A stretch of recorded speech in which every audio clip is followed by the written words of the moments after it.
Okay, we're live, everyone. So I'm going to be debating Lance Bush about moral realism. I'm a moral realist, Lance. I think you're an error theorist, right? It's a little hard to classify my position. Okay. Uh, Do you wanna take a yeah, moment to explain your position? yeah. So generally speaking, when I say I'm a moral anti-realist, I specifically deny that there are stance-independent moral facts. But it's hard to classify my position because a lot of the conventional anti-realist stances tend to include a semantic thesis. So they'll tend to say something like moral claims or moral judgments are systematically false in the case of error theory, or subjectivism would say moral claims are true or false relative to the standards of an individual. So they tend to make these claims about the meaning of moral judgments. But and this is something that we may end up discussing. I have a background in both philosophy and psychology, and a lot of my work in psychology and a lot of my interest in psychology have to do with that sort of semantic claim, what people mean when they make moral judgments and what people are committed to when they make moral judgments. And my general stance on that is that people don't mean the same thing as one another. So I endorse both a sort of pluralism where people mean different things as one another. And in many cases, it's indeterminate what people endorse. So because of that, because I don't endorse what Michael Gill is a philosopher that proposed this idea of indeterminacy and variability about descriptive metaethics. Because I don't endorse any particular thesis, you couldn't really classify me as an error theorist or a subjectivist or any one of those. What I would say is, to the extent that a person is committed to makes judgments that are systematically false, there would be an error theory for that person's judgments. Someone else might be speak in a way that's will give you subjectivism. So, like, it's going to be basically, you could call me a pluralist anti-realist. Maybe that would capture the term. There's not really a term for my position, so it's hard to just say, here's the label, go look it up. Okay, so I can start with the basic case for moral realism. So I think that there are certain cases where it very much seems intuitively like we have external normative reasons for certain things. So one example of a case is the case that Parfit gave of future Tuesday indifference. So take a person who is indifferent to their suffering on future Tuesdays.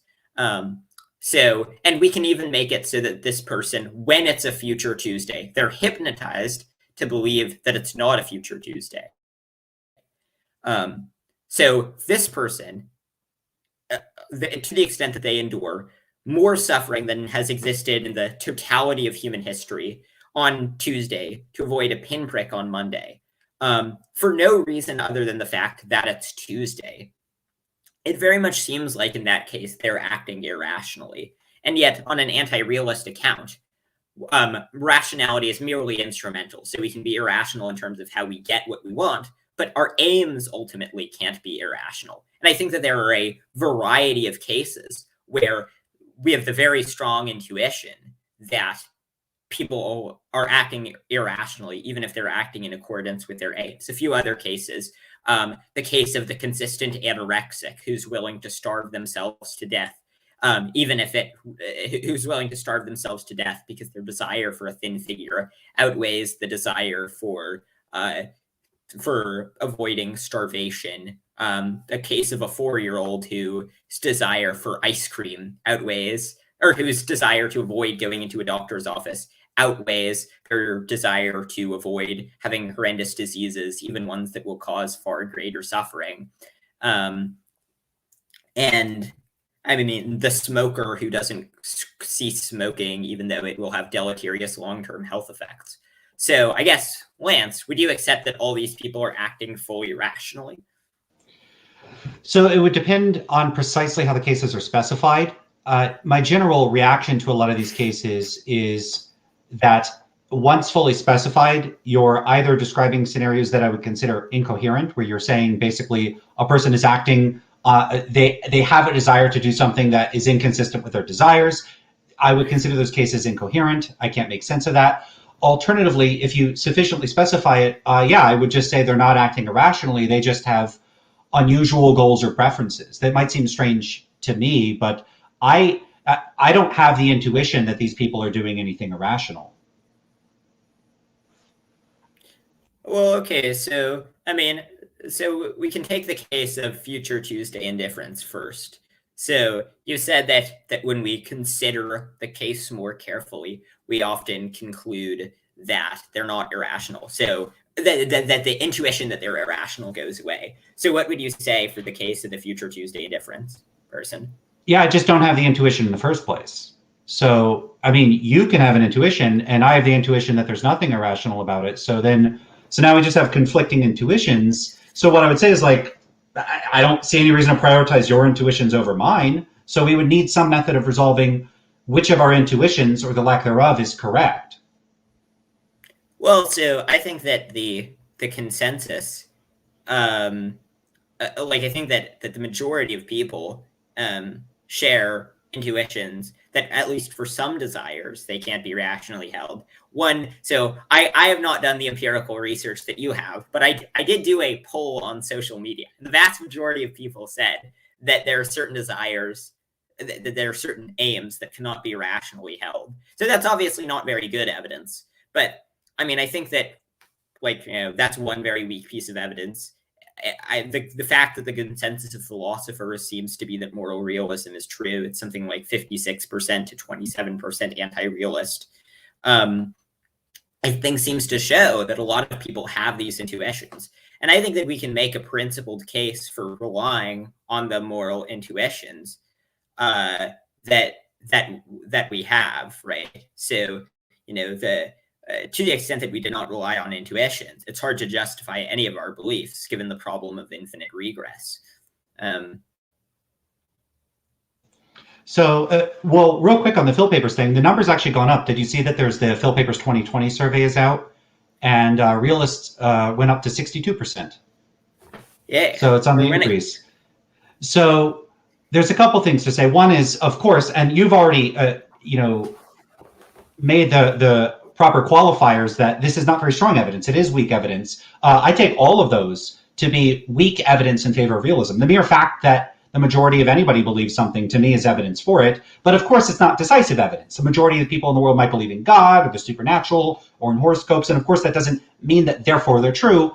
It's some minimal degree of evidence in favor of those things. And we might be able to offer some sort of debunking explanation or sort of causal story for why people would mistakenly believe in God or astrology or whatever that wouldn't be as readily available for morality. And so it's on better epistemic footing than other sorts of claims, even when those claims command a higher consensus. What I would say, though, is in the first case, sure, an online poll, I don't know what your sample size is. It's probably not, I mean, it's a convenient sample. It's not going to be systematically gathered. It was probably in English. It's probably only among wherever you were conducting the poll. So there's going to be selection effects. So it's not going to be very representative of humanity as a whole.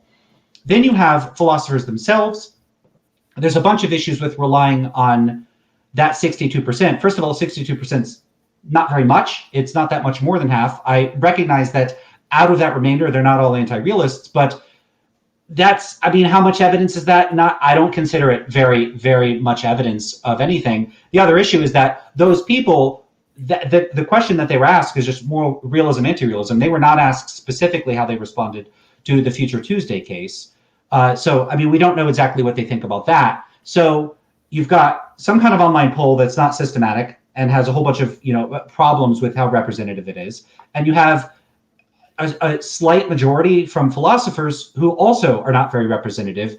And there isn't a whole lot of empirical data on everyone else. However, what I can say is to the extent that there has been research on everyone else, it doesn't provide overwhelming support that people tend to have realist intuitions. So you could look at the research by Jennifer Wright, Thomas Polzler, Taylor Davis, and several others that have, the most recent studies actually found that the modal response for Davis was non-cognitivism. The modal response for Polzler and Wright was subjectivism or some type of anti-realism.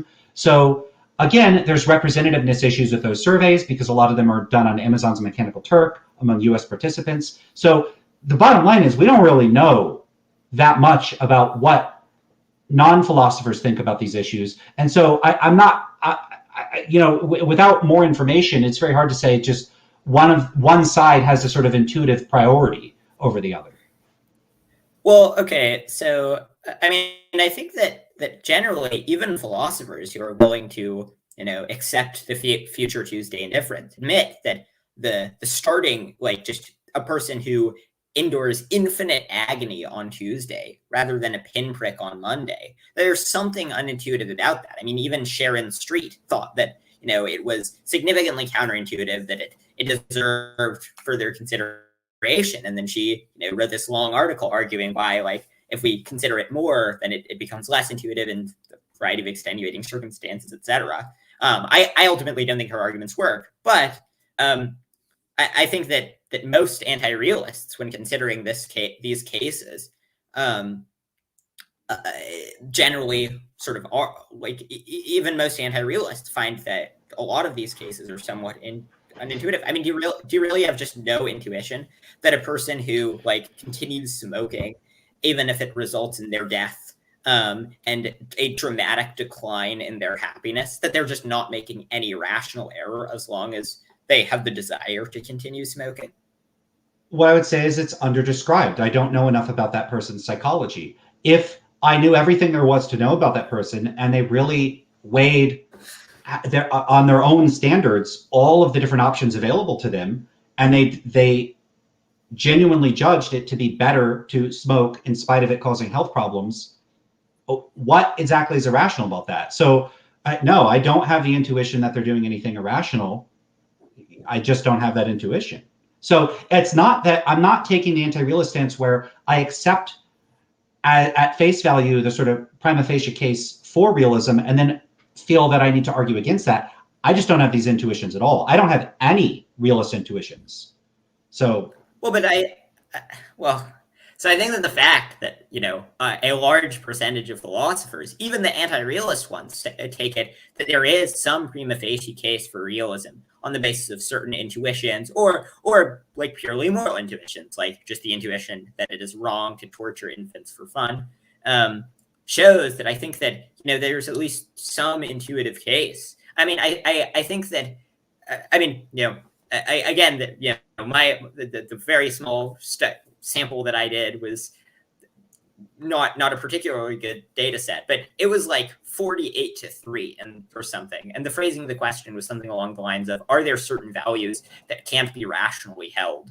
And so, I think that if the contention is just that the majority of people find it perfectly intuitive to say that you can have a perfectly rational person who's indifferent to their suffering on future Tuesdays, who starves themselves to death as a result of, their desire to be thin outweighing their desire to, avoid starving to death. I think that just seems like a just clearly false empirical claim. Now, it's possible that if we had a larger sample that a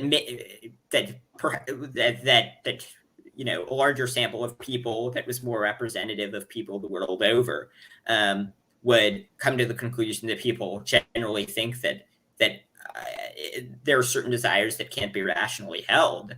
But based on the things that I've seen, it does not seem like that's where most people's intuitions lie.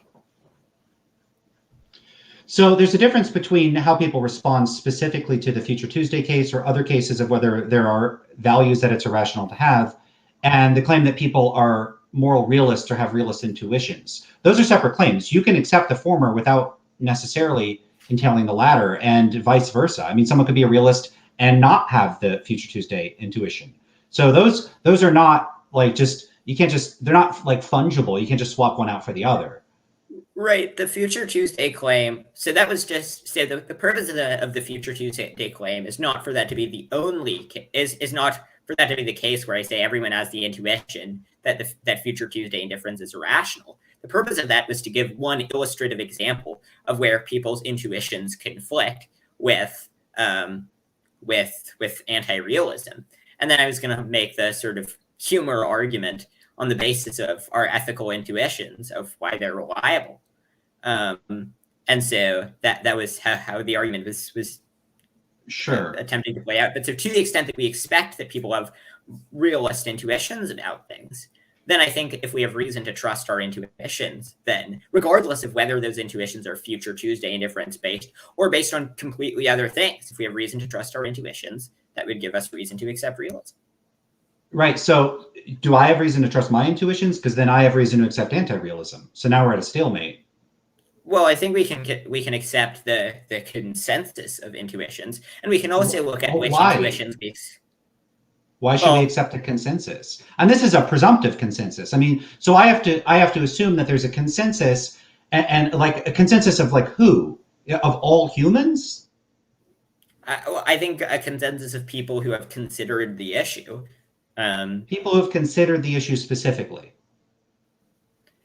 I mean, I think that perhaps people who just are giving their initial thoughts prior to consideration of the issue, they might provide some insights, but I don't think that the insights that they would provide would be as rigorous. And I actually think that if you look at which people you would expect to be to provide more reliable intuitions on such cases. Well, I'm not sure about the updated 2020 Phil Paper survey, but in the was it 2013 Phil Paper survey? It was people who had studied meta ethics more who were more moral realists. So, like professors of meta ethics were disproportionately moral realists. And so, I Sure. think that to the extent that we see people having intuition, the majority of people having a certain type of intuition, and we see that when people study the issue, they're more likely to have those intuitions. I think that gives us reasons to accept those intuitions. Not very good reasons. All else It's just not very probative. This gives you some weak evidence in favor of realism. I can grant that without thinking realism is even remotely plausible. So, like, I can just tell you, as far as I'm concerned, there's like very like, let's put it this way: if 75% of philosophers had the intuition that there are square circles, or that like Bigfoot is real, or that God existed, I would take that to be evidence of those claims, but I would still assign very low plausibility to those claims. And so, just appealing to the fact that most people tend to have a particular stance towards the issue is not going to be very indicative of whether or not it's in fact true. It's going to be some evidence. Okay. I mean, if that's it, I mean, what? Like, it doesn't give me a very strong reason to accept it, because it very much does not seem to me that moral realism is true. It seems to me that it's like clearly not true. Well, so would you? I mean, I think that our intuitions do not necessarily provide us with decisive overall reasons to accept a proposition. But I think that all else equal, our intuitions count in favor of the proposition.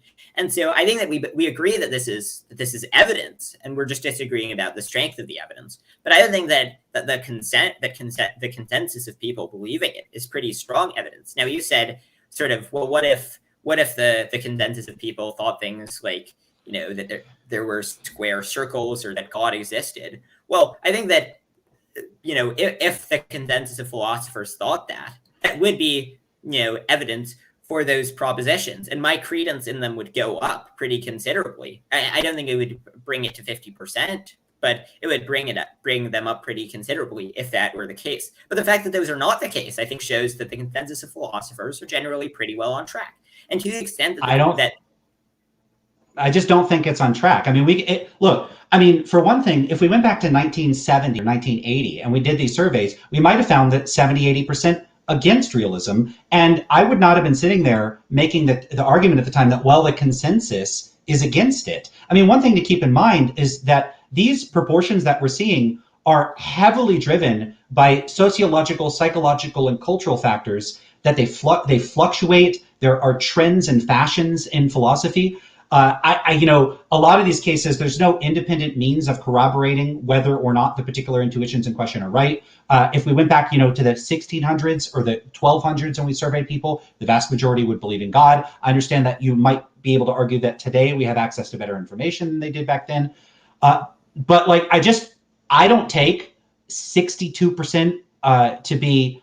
I mean, I would even question whether that's a consensus. We have a full quarter are anti-realists. If a quarter of climatologists were skeptical of climate change, I don't think it would be reasonable to just say the consensus is that climate change is real when you have barely over a 2-to-1 ratio against the climate change skeptic. And in this case, you don't even have 3-to-1. That's not a consensus. That's a slim majority.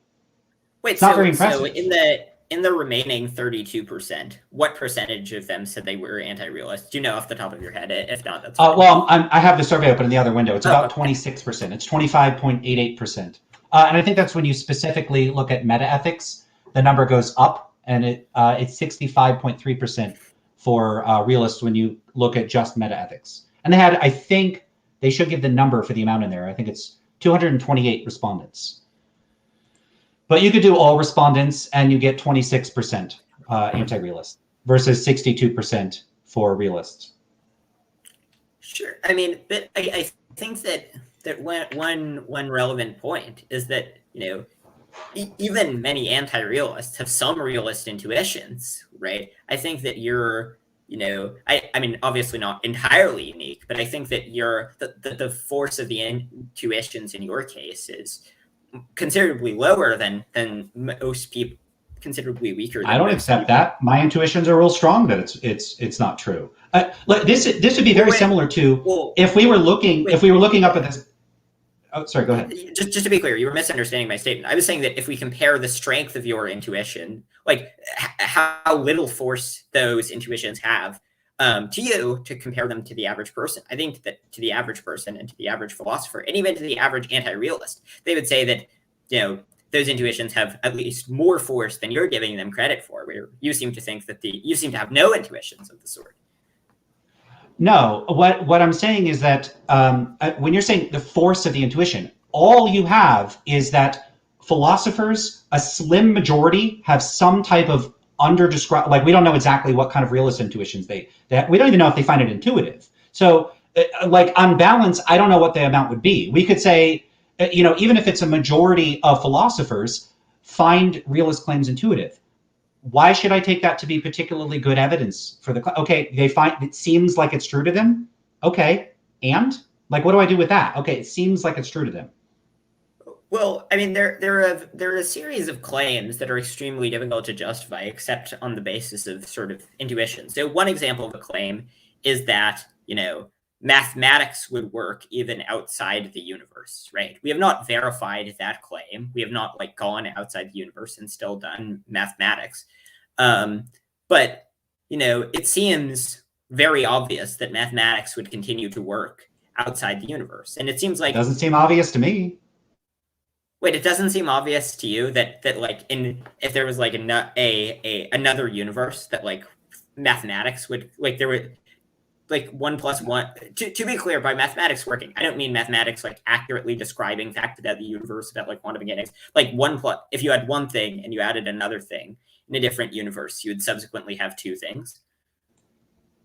I don't really have intuitions about other I don't know exactly what that means. Well, so so suppose that we live in a multiverse, okay? In other universes that are part of the multiverse, that, mathematical truths like Fermat's last theorem remains true, even outside this exact universe. That seems very difficult to prove. And if someone denied that, it would be sort of, I think that it's similar to the realist case. That these are things that we can sort of figure out through, I think, reasoning in a way that is hard to lay out in a series of just purely logical steps and deduce them from first principles. Okay. So, I mean, so to the extent that we don't rely on intuitions, I have no idea how we would maintain a variety of claims that we find plausible. I mean, anytime we do reasoning about politics, for example, we consider the evidence, and then we consider the evidence, and then we'll say, okay, let's say I don't know if, are you a utilitarian? I'm not sure. No. Oh, okay. I saw you'd written about the psychology of ineffective altruism, but it would be the closest approximation of my normative views, but I don't know if I would use a label or not. I mean, you could say roughly I'm a utilitarian. Okay, right. So whenever we come to form beliefs about politics, we're not proving things with certainty from first principles. And if, someone had the exact opposite intuitions from us, about a particular political case, it would be somewhat difficult to to prove with certainty the balance of considerations would favor a particular political view. But I think that we're reasonable in at least trusting some of our political views on the basis of intuition, particularly if we have a variety of converging intuitions and a variety of pieces of evidence that seem to converge to point to similar things. That seems like reasonable evidence. I'm not denying that intuitions can serve as some degree of evidence for a claim. I'm just taking it not to be decisive in this particular case. What evidence we have available is that some people, and it's unclear what proportion and what exactly they're claiming is the case, claim that roughly some category of positions called moral realism, that's true. Okay, is that it? Because if that's it, I don't find that very compelling on its own. Well, so, I mean, or is there something about moral realism that you find that you think makes it a priori unlikely, such that you think that the case for moral realism has to be very strong in order to get you to accept it? It depends precisely on how one is characterizing the particular moral realist stance that they're taking. What I tend to say about moral realist positions is that they fall into one of three categories. They tend to be either false, unintelligible, or trivial. And so in the case of naturalist accounts of moral realism, they tend to me to seem to struggle with capturing some type of normativity. They don't seem to be able to provide the sort of authority or the oomph that would be needed for someone to care about them. They end up just looking to me like descriptive identification of certain types of natural facts, just saying, hey, these facts, these descriptive facts, these are the moral facts. They don't seem to compel action in a way that seems to me to get naturalism out of the grip of triviality. I'm not quite a naturalist, but I do want to very briefly defend naturalism here. So on an account like Peter Ailton's, which says that morality is what we would care, what the souped up version of ourselves would care about, that seems to possess normativity, in that it would be analogous to, if you had a version of your older self come back and tell you, like, I've thought more about this and here's what you should do, based on greater information that I have. That seems to be what normativity is on an account like Peter Ailton's. I don't know why that robs it of any normative force. So you're going to have a problem with that. So either if some more rational, well-informed version of myself recommends certain types of actions for me, I don't think that provides me with a reason to act in accordance with those actions. I don't think it has any normative entailments that are stance independent. So either his position would end up providing, being like consistent with a stance independent view of normativity, which I would just consider anti-realist, or I would just deny it provides any type of norms. The problem would be that I'm not going to accept an account that offers stance independent facts about what I should or shouldn't do, or what is good or bad. I can't make sense of that. So if his account is attempting to offer those, it would fall into the unintelligible camp. If it's not, then it's just something consistent with anti-realism. Hey, sorry. Wait, give me one. Sorry. So I think that, in terms of Railton's account, I don't know. So it would be only stance independent, in that it's a question about the stance of our idealized self. But I mean, it seems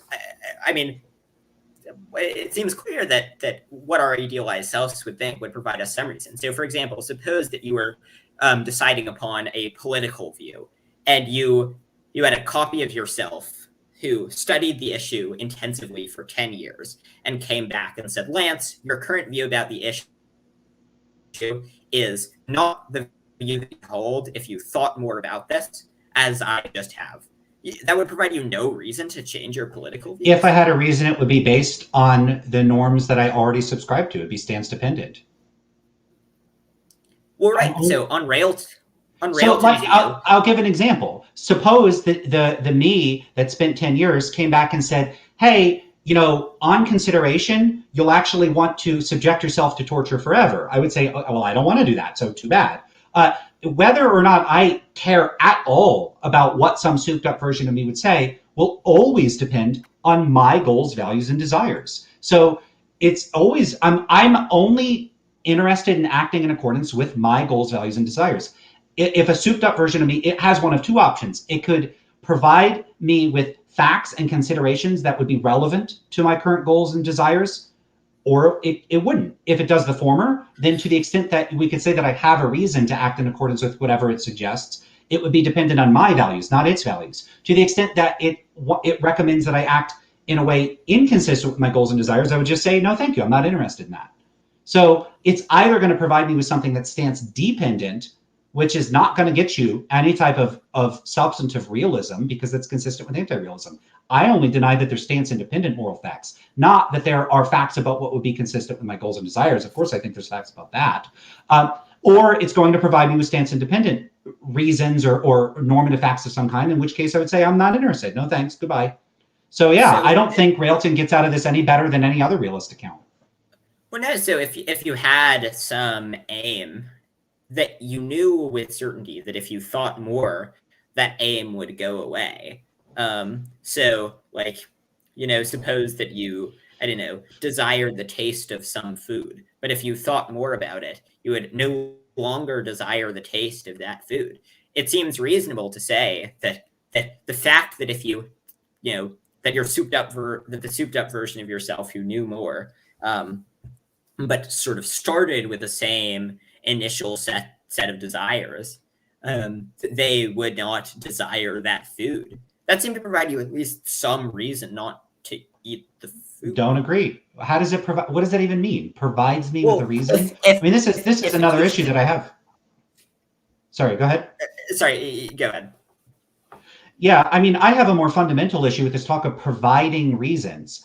I mean, and this is broadly why I'm so skeptical of this high rate of realism among philosophers. As far as I'm concerned, I don't take that as evidence that it's some degree of evidence for realism, but I take it as stronger evidence that there is something wrong with the way people are being taught philosophy. There's something wrong with the practices of philosophy. I take it to be embarrassing that many philosophers endorse realism, because I don't think that they have, once you get past the it seems true to me, I don't think realists have much in the way of further arguments. And so I see them as on little better than the same epistemic footing as someone saying it seems like God exists, or it seems like whatever. Take any claim you want. The fact that it seems the case to someone, I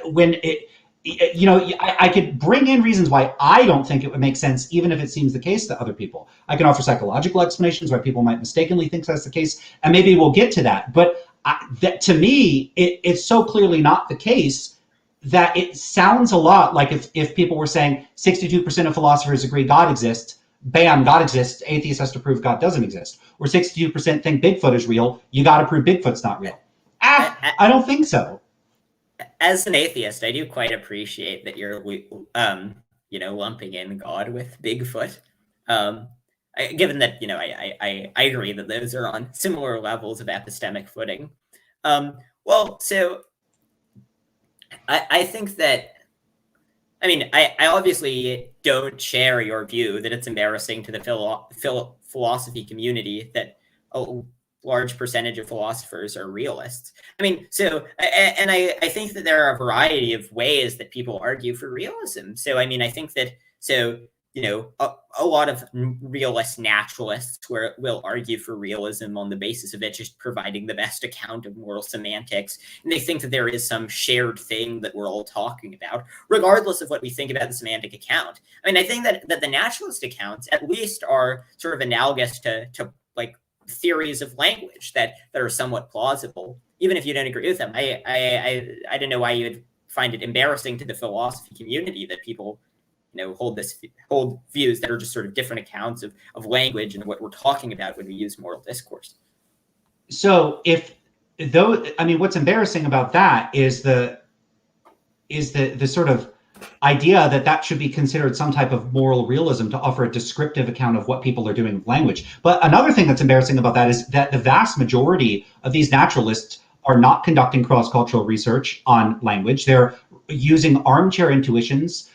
So, they'll take toy cases they'll take claims like murder is wrong, abortion is not wrong. Those aren't actual instances of a human being uttering something. If you wanted to know what people mean and how people think, and you wanted to understand the semantics of moral language, that's an empirical question, and you should be conducting empirical research, or at least relying extensively on it. Almost none of these naturalists are actually engaged in conducting or addressing any empirical research. And even when they do consider real things people have said, they almost exclusively consider things within the Anglophone world. They're not doing cross-cultural research on this. They're not systematically gathering the right type of data. So the descriptive accounts are ridiculous in the one sense, which is that they almost never rely on any empirical data. There are examples to the contrary. So someone like Oliver Scott Curry has done cross-cultural research. He's relied on the human resource area files and gone through there and coded the responses. And he's come up with this theory of morality as cooperation. So there are people that do it. But for the rest of them, I think that there are metaphilosophical or methodological problems with the approach that naturalists take. They're using the wrong methods to build these theories about what morality is like. So that would be one problem I would have with naturalists. I'm going to have a different set of problems with non-naturalists.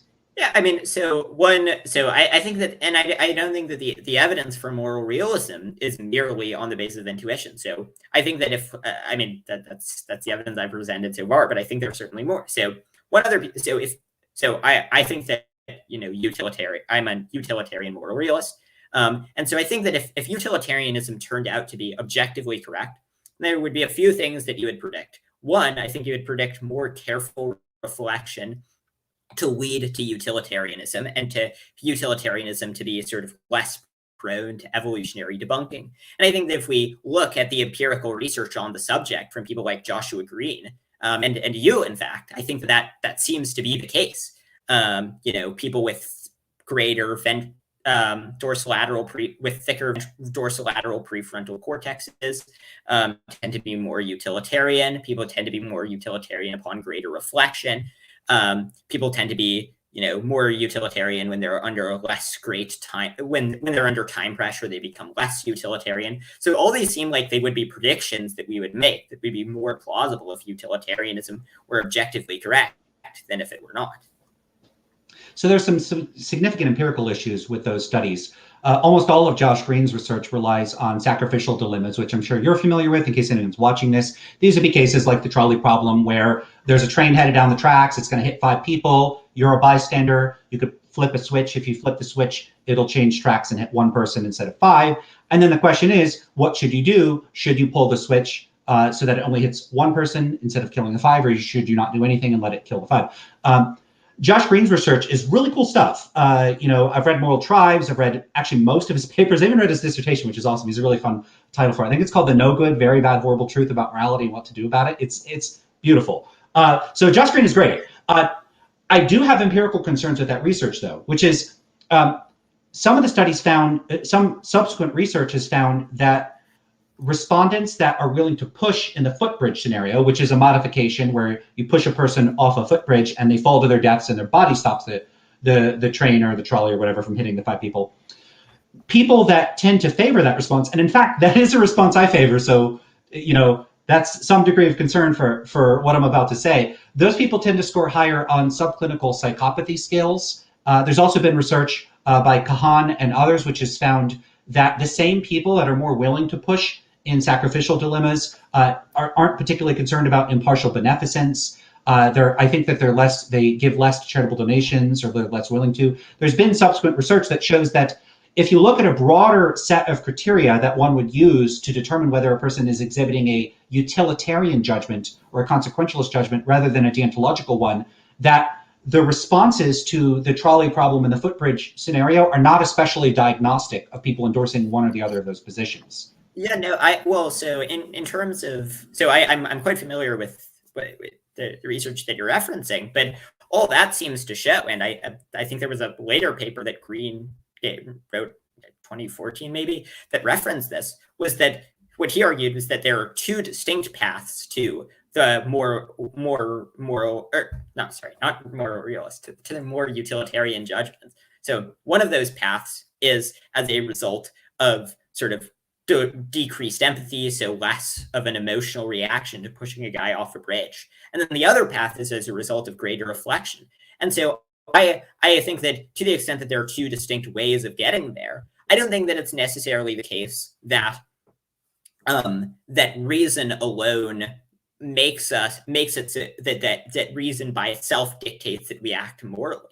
I take morality to be about what we would do if we were fully rational and impartial. So reason allows us to figure out what we would do if we were allows us to figure out what we should do if we were completely impartial. But I don't know that it's necessarily the case. I mean, I am somewhat undecided on whether or not reason alone dictates that we have to be moral, but that's for sort of other complicated reasons that we don't need to get into. But so I think it's perfectly compatible with the theory, with the dual process theory, to say that that being utilitarian correlates with getting the utilitarian answers, which I think are the right answers to moral questions, but that they don't make people any more likely to act morally. And in fact, I think there was a paper in 2021 by, I think, Fornacier et al., which assembled the largest data set so far used to test the dual process theory. And that's ultimately the conclusion that they came to, that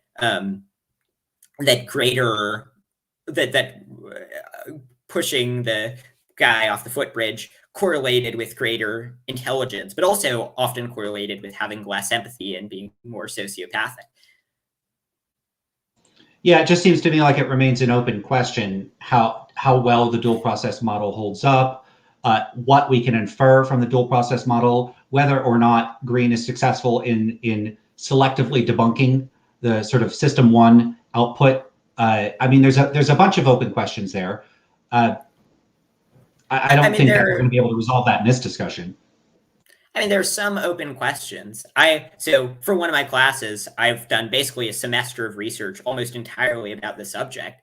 And based on the literature that I've seen over the course of this, it seems to pretty overwhelmingly favor the dual process theory. The number of papers the evidence against the dual process theory is generally pretty weak compared to the evidence for the dual process theory. And I think that the dual process theory is a prediction that you would make if utilitarianism were objectively correct. And so if we think that the dual process theory, you would expect if utilitarianism were objectively correct, for careful reflection to lead to utilitarian conclusions. And I think that the evidence at least points us to the dual process theory being more likely than it would be before we've done any empirical research, which I think provides at least some evidence for utilitarianism. Yeah, I mean, there's so many things that are evidence for things, and I just don't consider them to be very good evidence. So I mean, and it's not, I'm not saying that's a flaw in presenting these as arguments for utilitarianism or for realism, but when you take a step back and you consider the broad set of considerations entirely, all taken in consideration, I don't see any particularly good reason to think that the way our best understanding of the way the world is includes moral facts in it, especially non-moral facts, because all of these things that you're talking about seem like they can be explained without appeal to these moral facts. So sure, you can make claims where a specific account of moral realism would make a particular prediction, or it's consistent with a certain set of observations.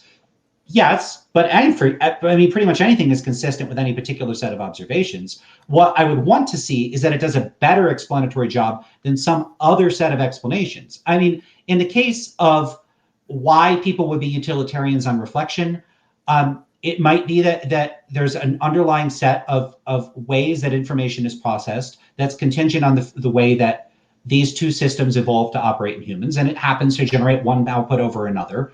I don't see any reason to think that means that therefore we need to say that the sort of normative or evaluative outputs of that system are correct. It might be that if you have people reflect on their food preferences, that they would tend to converge on food preferences because they would say, for instance, overcome the sort of enculturated biases that they have and start to realize, oh, well, just because I grew up not eating this food doesn't mean that it's good. Maybe, for as an example, to consider sushi, it might be that somebody, raw fish, but then it could be that on reflection, people would get over their anxieties and concerns about eating raw fish, eat it, and around the world, you would get not perfect convergence, but a general trend towards a greater proportion of people than before the trend started preferring to eat sushi or liking sushi. I don't think that the best explanation for that would be gastronomic realism, that there are facts about what food is good or bad, independent of people's attitudes toward it. It would just be an indication that under certain sorts of social and psychological conditions, people's preferences tend to converge. And I think that we could say the same thing in respect to convergence and utilitarian values. Under certain sorts of social and psychological conditions, people tend to converge on shared moral standards. I don't think that that is a very, like, the best explanation for that is that those standards are true, or that people are detecting stance-independent facts, or that they're converging on a set of stance-independent facts.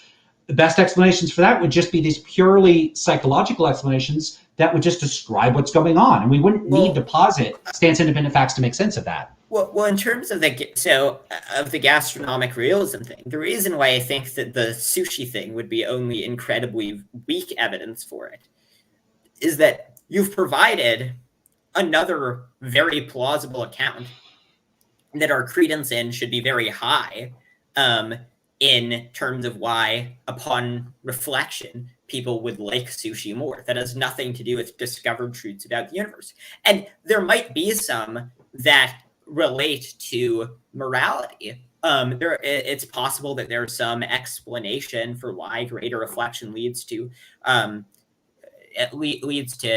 utilitarianism generally, but I think that so in a Bayesian sense, we should sort of, whatever our prior is, we should update on the evidence and conclude that it becomes more or less likely, depending on how likely the evidence would be on the theory versus how likely the evidence would be on not the theory. And so I think that this evidence on not the theory, the explanations that you came up with seem a priori implausible, and it seems like our prior in them would be pretty low for why, if it weren't true, it seems like if just we had done no empirical research and we were just guessing whether or not greater reflection would lead to utilitarianism, I think that we would think probably not. And I think that in the case of the sushi case is not analogous, because I think we would think probably yes, that probably greater reflection would lead to conclusions about it. So I think that this is some evidence. And the point of this is not to be the one piece of evidence that is single-handedly decisive. There's more evidence that I'm going to get, but I think we have the intuition evidence, the evidence from the small consensus of philosophers. I think we have this evidence, and I think it starts to mount a pretty compelling case, particularly in the against the backdrop of you not thinking that you have any particularly good reasons not to believe it. You just think that there isn't any good reason to believe it. No. So I do think I have good reason to not believe it. So what are the good reasons you think you have not to believe it?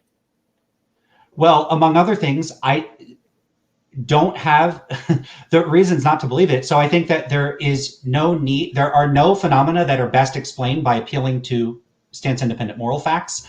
I don't think that anyone has offered an intelligible account of what stance-independent moral facts could be in principle. That would be the main one, which is that I'm not just saying moral realism is false. I'm saying it's literally unintelligible. I don't even think it makes sense. Like it's all like saying flooble, blooble, blooble. It's nonsense. So, one concern I have with people claiming that they have intuitions that moral realism is true is so it's not just that I don't have these intuitions. I'm not convinced other people have intuitions that are substantively referring to some intelligible type of fact about which one could have intuitions in principle. It is similar in some respects to like a p-zombie. A stance some people take on it is that once you have a proper understanding of consciousness, it's not really conceivable. I don't think the idea of a stance-independent normative fact is intelligible. And so I wouldn't just say that I don't have the intuition. I actually think other people claiming to have intuitions that there are such facts are conceptually confused. And that would be the main line of argument. Okay, well, I think that, what about it do you think is confused? I think that moral realism boils down to claims they're external reasons. I think that, much like upon reflection, we can figure out facts about the world where we conclude that 1 + 1 is equal to 2. We conclude scientific facts on experimentation. I think moral realism would say that there are similarly things we can figure out about morality. And so as a result of that... Can you give me an example? Give me an example of a moral fact. It is wrong to torture infants for fun. Right. So what does that mean? So if we were perfectly rational and impartial, we would not desire to torture infants for fun. Wait, That's I'm what being that means? informed that I'm cutting out a little bit, or like a lot. You are cutting out a Wait, little bit, yeah. And I also see yeah, wait, I'm gonna try closing some tabs. Let's see if that helps.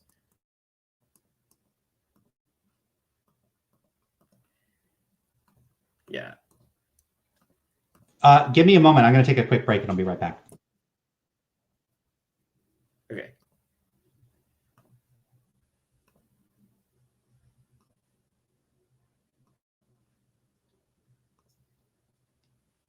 Can people hear me better now?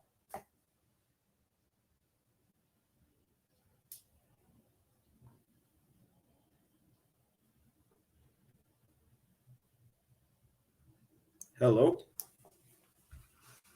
Can someone in the chat say if they can hear me better now?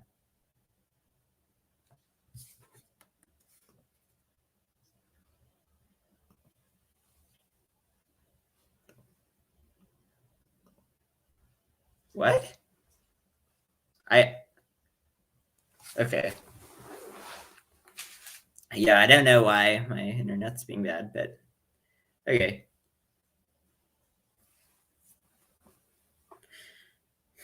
All right. So where were we? Yeah, so you are interrogating me on the meanings of moral terms. So And you gave an answer. What was that answer? Yeah, if you were fully rational and impartial, we would not desire to torture infants for fun. So it seems like you're taking a moral claim like it. You said it was it's morally wrong to torture babies for fun, right? Correct. Okay, so yeah. when you're saying what that means, you're now giving what sounds to me like a descriptive claim, specifically some kind of descriptive conditional claim. If such and such were the case, I wouldn't have a desire. That it seems like you're taking out the normativity. It is that all fully rational and impartial beings would have the desire to not torture infants for fun. Yeah, so that doesn't sound like a moral claim to me. That just sounds like a descriptive claim. No, I don't think that that's true at all. So to the extent that we think that fully rational, so if we're making a claim about all possible psychologies of fully rational beings, then that seems like a perfectly fine, like much like we would say that no omniscient being, like, no fully rational being would believe that the earth is flat if they had full information. I think similarly, if we had full information and we were fully rational and impartial, much like we can, factual claims are boil down to like essentially the same as saying that if we were fully rational, we would have X belief. I think moral claims are if we were fully rational and impartial, we would have X desire. I don't follow. It seems like a descriptive claim to me. What do you mean by fully rational? Well, so fully rational is going to be very hard to define. But I mean, if you can keep asking for the definitions of words until we, get down to bedrock semantics. But I mean, most philosophical terms, I mean, I think that you could get a similar type of frustration if you asked people to define truth, and you said that, like, you could say something similar. You could say, I don't think that when people are talking about what's true, I don't think they know what they're talking about. And then you ask people to define truth, and people know people are not in agreement. It's like very difficult to define truth, but we don't use that to reject that there's an ocean of truth. I think that rationality I think that we have this concept of rationality. And so it's just if we had just had more of this stuff, my concept of rationality is instrumental rationality, though. So to the extent that it's rational for me to do something, I would just cash it out in terms of whether or not it's consistent with my goals and values to do it. So it's not going to get you a realism, because what if it's consistent with my goals and values to torture and kill babies for fun? Now it's rational. Like, in other words, I would just say, if on reflection, it is the case that I want to torture and kill babies for fun, I don't see what it would mean to say it would be irrational for me to do that. And you can make a claim that if I were fully rational, that I wouldn't want to do it. I don't think that that's even remotely plausible. I mean, it would depend exactly what you mean by rational. It's not going to be my concept of rationality. And if you want to make this move of just saying, yeah, but it's what other philosophers' concept of rationality is, they're still going to have to explain why I should take that seriously. What I am not going to accept as a convincing argument is most of us agree, so we're right unless you could show that we're wrong. I mean, if that were the case, then if someone went around assassinating moral realists until anti-realism bumped up over the 50% mark, did then the anti-realists say we have the dialectical advantage because we killed enough of you? Well, that's ridiculous. You got to have more. You got to have more and better reasons than this is our concept. And okay, so what are those reasons? So in the context of the like, you know, if we killed all the moral realists, then the consensus would be anti-realist. Well, so I don't think that, so in that case, I mean, that's like saying in the case of the consensus of climate scientists who believe in global warming, if we killed all the ones who believe in global warming, would that make it so that it's reasonable to believe that global warming is false? Well, no. I mean, but also, I'm not saying it's defined merely in virtue of most people believing it. But I think that there is this sort of common sense notion of rationality. Now, you say that rationality is purely instrumental, but if that's not what I'm saying. I'm saying that's how I use the term rational. So do you think that that's a substantive claim about rationality, or is that merely true by not definition? Really. I'm like, basically, do you think that when you're saying rationality instrumental, are you making a claim like H2O is water, that it's a substantive claim about what H2O is, or do you think you're making a claim? Okay, so you're just making a definitional claim that you just define rationality purely as being instrumental. Yeah, I'm not saying that's like the correct account of rationality, though. What I'm saying is that to the extent that I think about and use a term like rational, I understand it to just be to refer to conditional relations between goals and means of achieving the goals.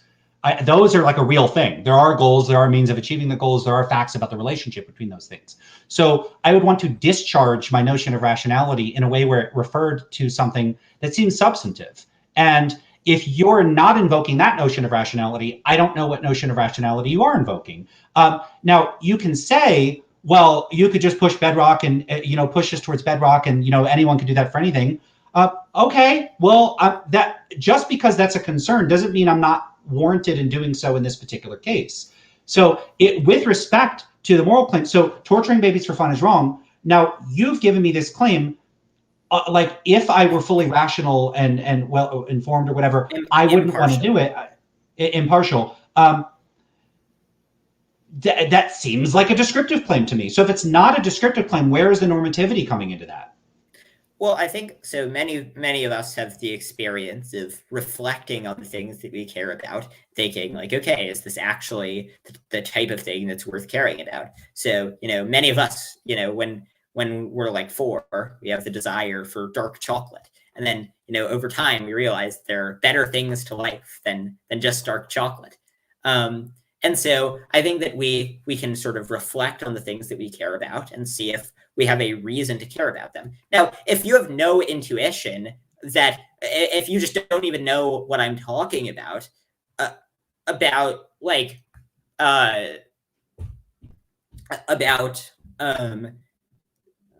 sort of the what a reason even would be.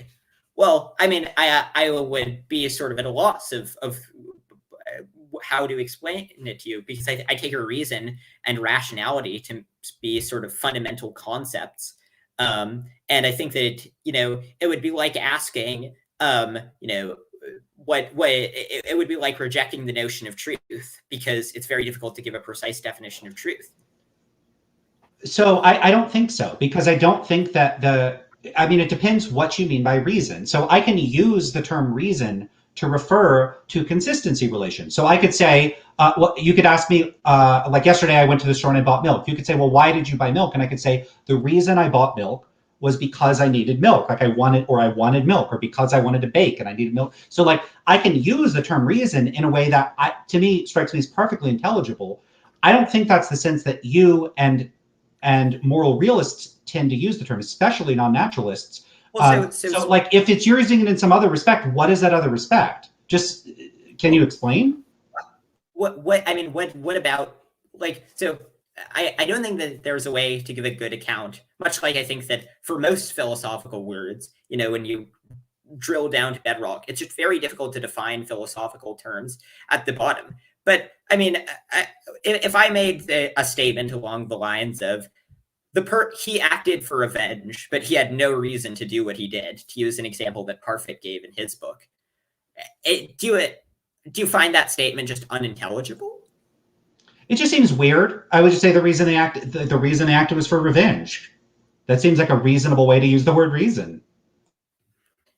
Okay, and if someone says the person had a desire, the person who wanted to set themselves on fire and did so was acting irrationally or was acting foolishly, you don't find that to, like, you have trouble making sense of that claim?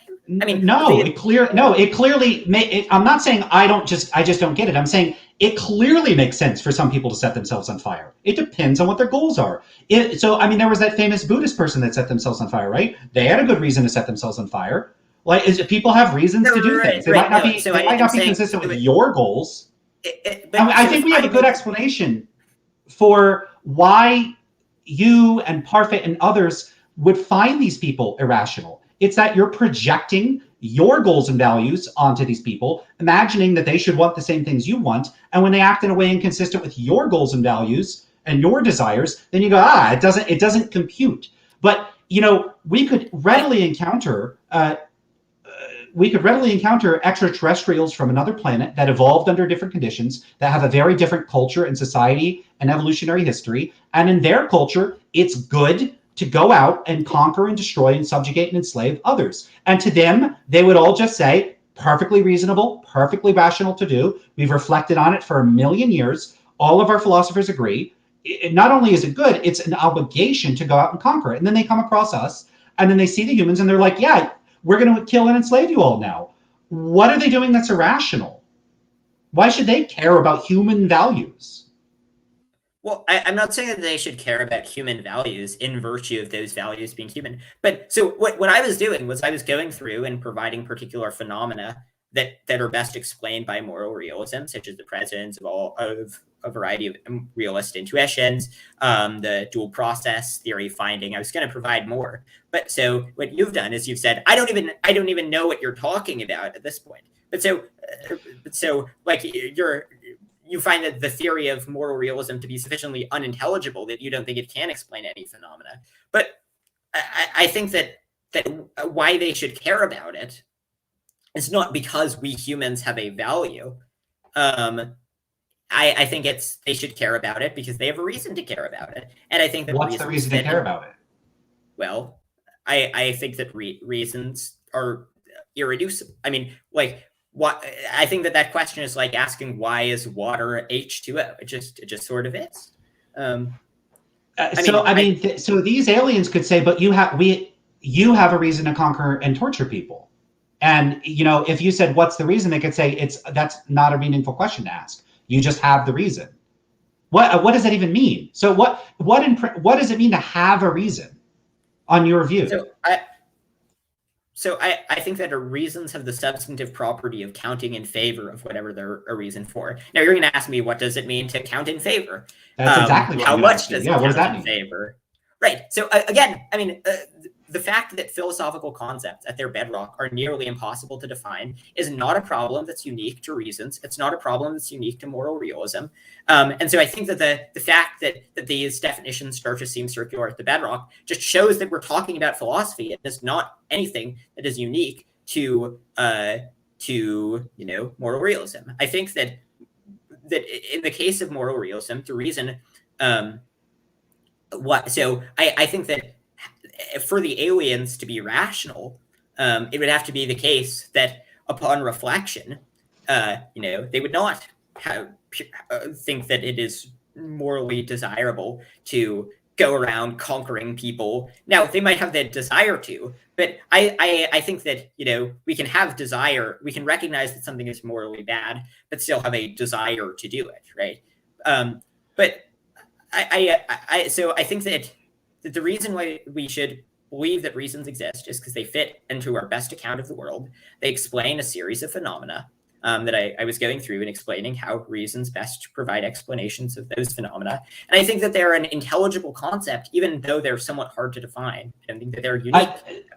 I think you're underselling this. They're not somewhat hard to define. You're literally incapable of defining it at all. And you're also saying that these are the best explanations for things, but I'm not seeing, first of all, how they're an explanation of at all, but you certainly haven't shown that they're the best explanation of things. So an anti-realist is not going to have too much trouble explaining any of our observations, including, like, the anti-realist can give an explanation of how philosophers could be systematically mistaken about the nature and import of their intuitions. In the same way that people may have dualist intuitions, people may have difficulties with the phenomenology that leads them to believe that there's systematic issues with the nature of consciousness, that it's fundamentally incompatible with science or physicalism.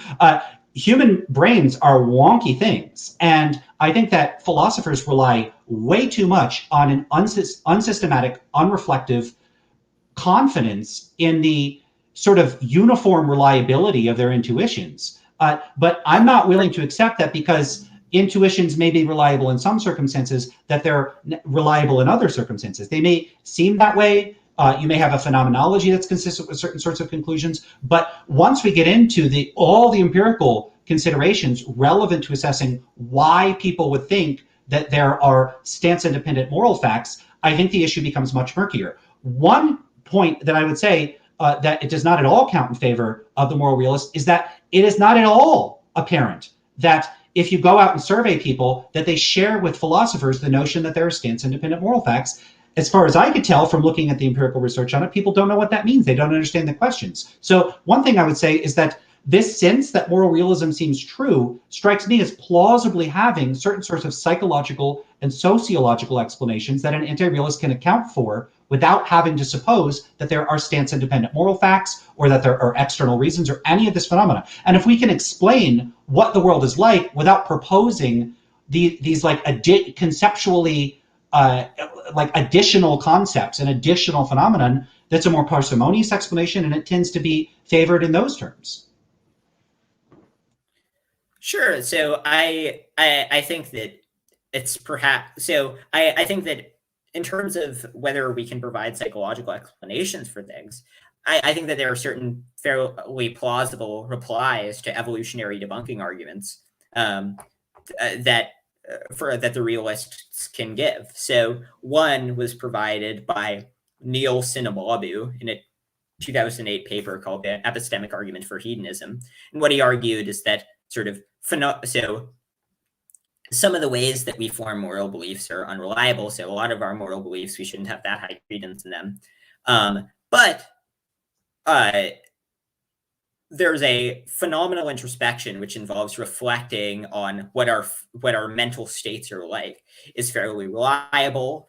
He argued that it's regarded by evolutionary biologists and such to be reliable, and it informs us generally of the desirability of well-being. So when we're set on fire, we have the belief that it's bad that we were set on fire. And so I think that that's one way of getting around the evolutionary debunking arguments. I think that there are a variety of other ways. I think that whether evolutionary debunking arguments end up working is an empirical question. But again, the intuitions are just one line of evidence that I've provided. And for any line of evidence, it's always possible to, it's possible to explain any phenomena in alternative ways. But if there's one theory that provides a very parsimonious explanation of a variety of distinct phenomena, then I think that provides us a plausible reason to think that it's the case. And I don't think that it's particularly strange to presuppose that normativity is a fact about our qualia. I mean, much like we can have qualia such as redness, blueness, dizziness, even qualia that seem very strange. I don't understand why goodness can't be part of our part of the picture of our mental states too. Well, so we're going to have first, as a clarification, I was not invoking evolutionary debunking arguments in particular. I'm fairly ambivalent about those. I do have a paper on that you could look at, which actually is pretty congenial to your interests in Josh Green and utilitarianism as the correct moral theory, because we talk about sort of selective debunking arguments It's a cool paper. The lead author on that is Tyler. I could show it to you afterwards. So I'm not invoking evolutionary debunking arguments. I'm specifically saying that there's a broader set of psychological and social explanations that we can give for why people would be disposed to think that there are these stance-independent moral facts without supposing that there are stance-independent moral facts. And I wasn't specifically saying that like we evolved to think that there are. I'm actually fairly skeptical of that. One really cool paper, maybe you've encountered it, is this paper by Ron Mallon and Edouard Machery called Evolution of Morality. And they make a point that the claim that morality evolved is actually fairly ambiguous. And when you unpack that claim, you could unpack it in at least one of three ways, which is that some of the psychological mechanisms involved in moral judgment evolved. It could be the notion that normative cognition evolved, and it could be the notion that there's a distinctive capacity for like, sort of distinctively moral cognition evolved.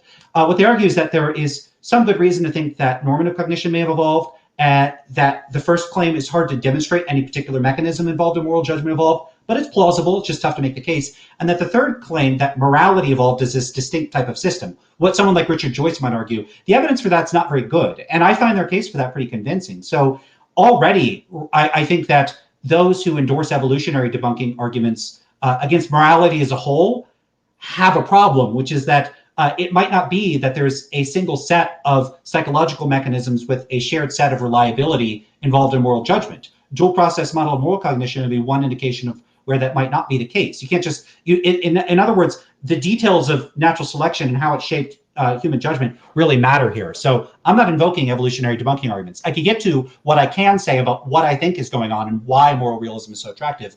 One thing I wanted to reference back to, though, is this claim that is the Neil Sinababu. I actually interacted with him a bit on this myself. What I would just say is that what he and others are doing, and there are a few others that make these phenomenological claims, I think they're just making a mistake about the phenomenology. So when you have a phenomenology of a pain experience, when I reflect on that phenomenology, the content of that phenomenology doesn't include in it that like pain is stance independently bad. So if I hurt myself and I consider it bad, that seems to me to be a mental state about the qualitative state, and that's a sort of second order mental state. So my phenomenology isn't consistent with that. And generally speaking, I'm unconvinced what it would even mean to say that part of one's phenomenology, one's first personal experience, is that something is stance independently bad, that it's bad independent of their attitude, stance, goals, desires, values. How could that be part of the phenomenology? That seems very strange to me. And then a final point, and just because this is relevant, I don't believe in qualia. So I'm a qualia quietist. I don't endorse the notion that there's qualia. So I'm already not going to be on the same train as you about that, because I don't think that we have red qualia or any other type of qualia either. Wait, okay. So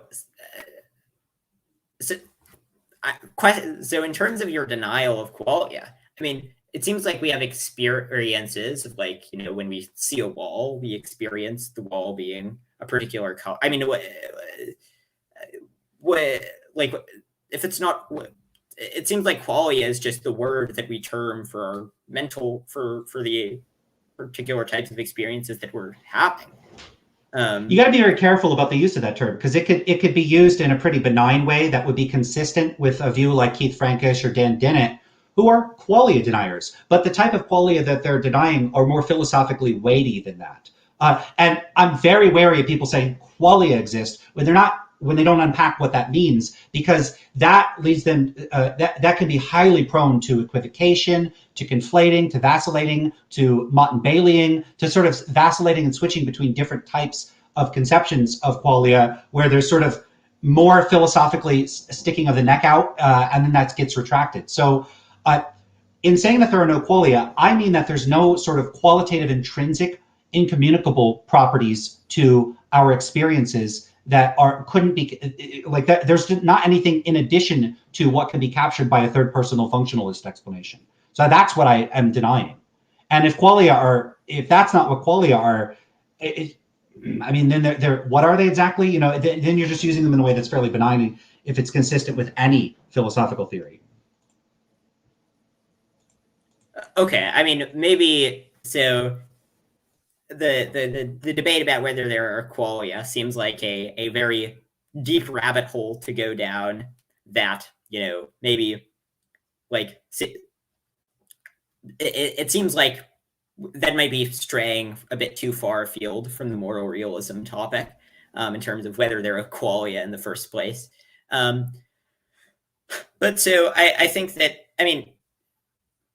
so you think that mental states are analyzed purely in terms of,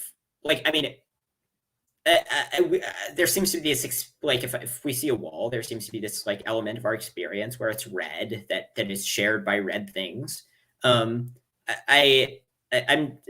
not sure what part of that, whether you agree with all parts of that, whether, I guess I'm somewhat confused as to what your explanation, as to where your account would differ from this account. That seems fine to me. I don't have a problem with what you're saying there. Okay, so and the extent this quality. Sorry. No, sorry, again. Yeah, I don't know that I need to make any substantive. And first of all, I don't want to go down this rabbit hole because I don't think it'd be good for like a good direction to take this discussion. I think it would be too long of a deviation. I also am not sure that it's especially relevant. I just don't buy Neil's argument. I don't think it's part of our phenomenology that there are that pain is stance independently bad. So one thing that I'll often hear from proponents of this view is they'll say that, their first person experience of touching a hot stove or something, and I'm happy to grant that we're not talking about a masochist or something like that, that, you touch a hot stove and it hurts, that pain is bad.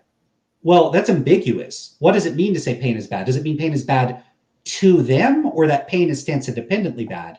Do you have a view on that, on what this phenomenology is supposed to tell us? Wait, I'm sorry, you cut out a bit. Sorry. I think it's a problem with my internet when you were asking the question. Can you ask it one more time? Sure. So Neil's argument would be something like, our first person experience discloses that when you have an experience of pain, that the pain is bad. Would you say that is what he's saying, or that other people are saying? Yeah. What's the general claim? Yeah, what does that mean?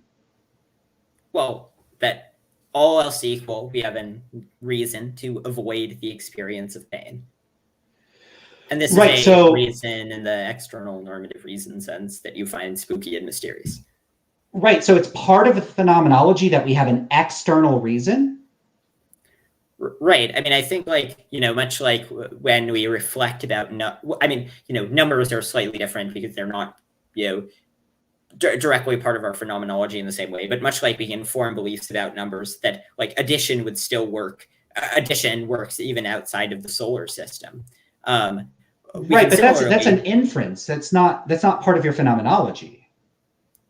So I think that the phenomenology as we experience, that our desire to avoid suffering is sort of trailing from the fact that the suffering is bad, rather than is the cause of the suffering being bad. Yeah, how could that possibly be part of the phenomenology? That seems like a substantive analytic inference. I don't think that's can in principle be a feature of phenomenology. Why can't that be in principle a feature of phenomenology? Well, do you just get to say any inference? So then I could just say my phenomenology is that that's not the case.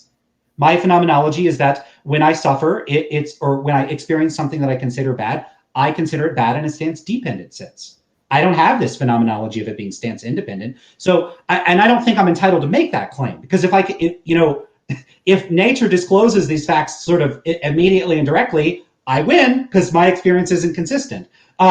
So I don't have that experience, first of all. Whatever realists are claiming is part of their phenomenology, it's not part of my phenomenology, so that's weird. But the second thing is, phenomenology, that's first-person experience. You could say it seems like it stands independently the case, maybe, but you certainly can't say that you have direct experiential access to the fact that pain is stance independently bad. Then you're just claiming as part of your experience a substantive philosophical position.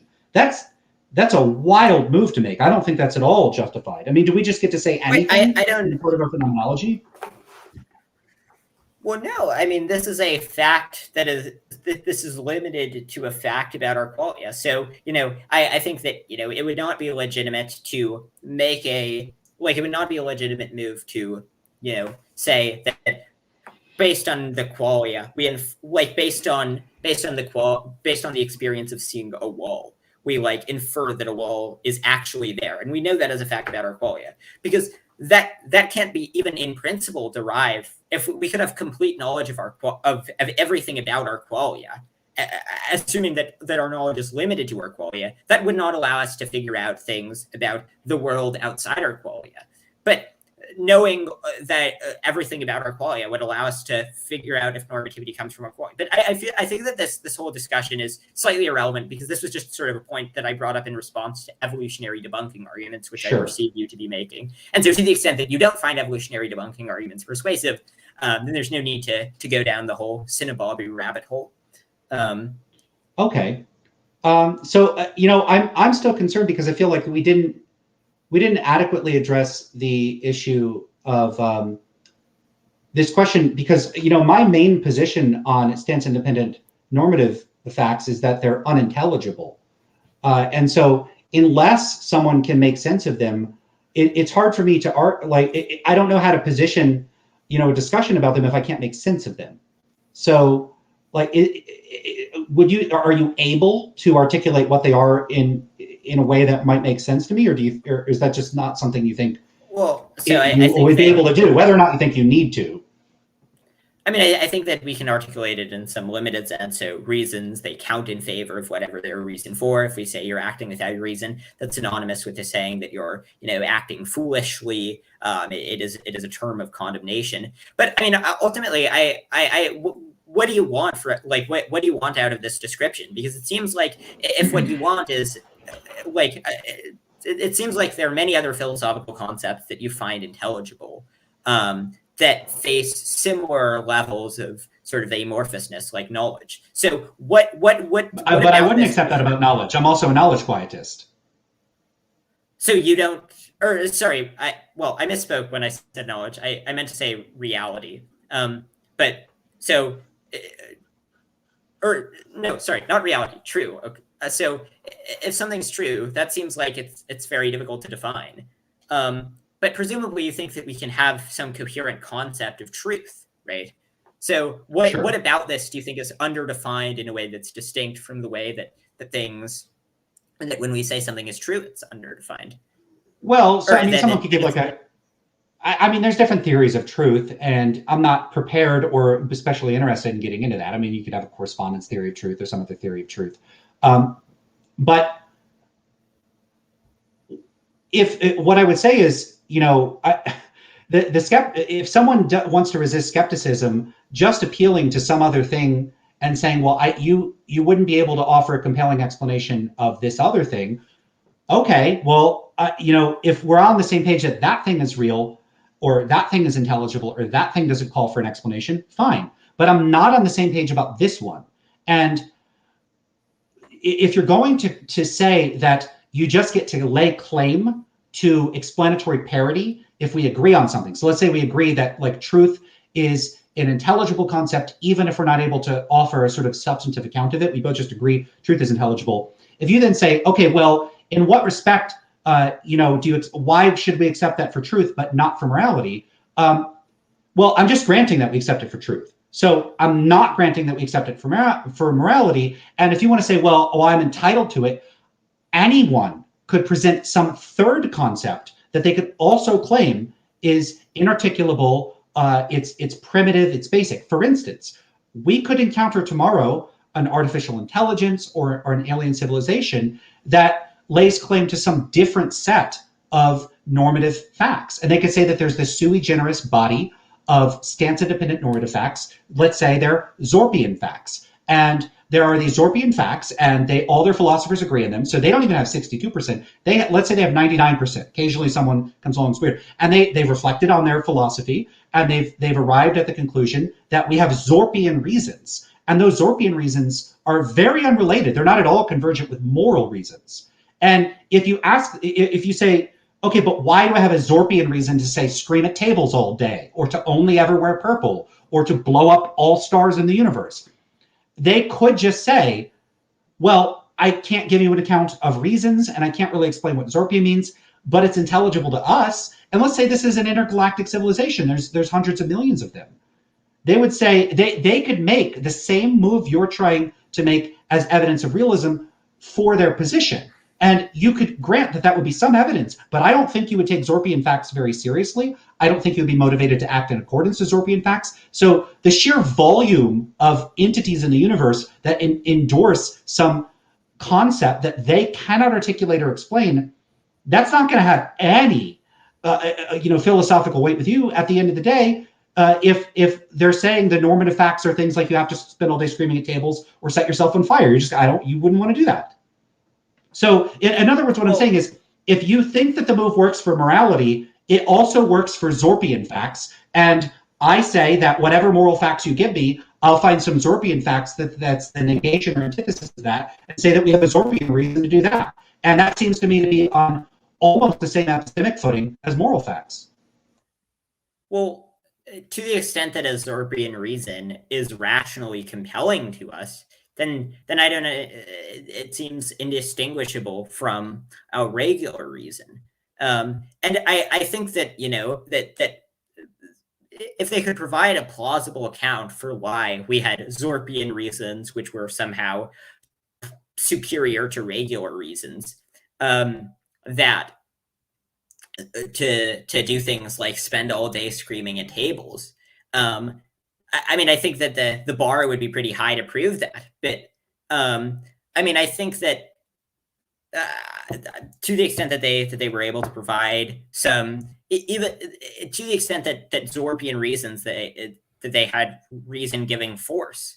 I mean, they don't seem like the way you've described them. They don't seem unintelligible. They just seem to be the subjects of things that I think that we don't have reasons to. But if they could provide a plausible account of why we in fact had reasons to spend all day screaming at tables, then I'd find it reasonable to spend all day screaming at tables. I mean, I think that I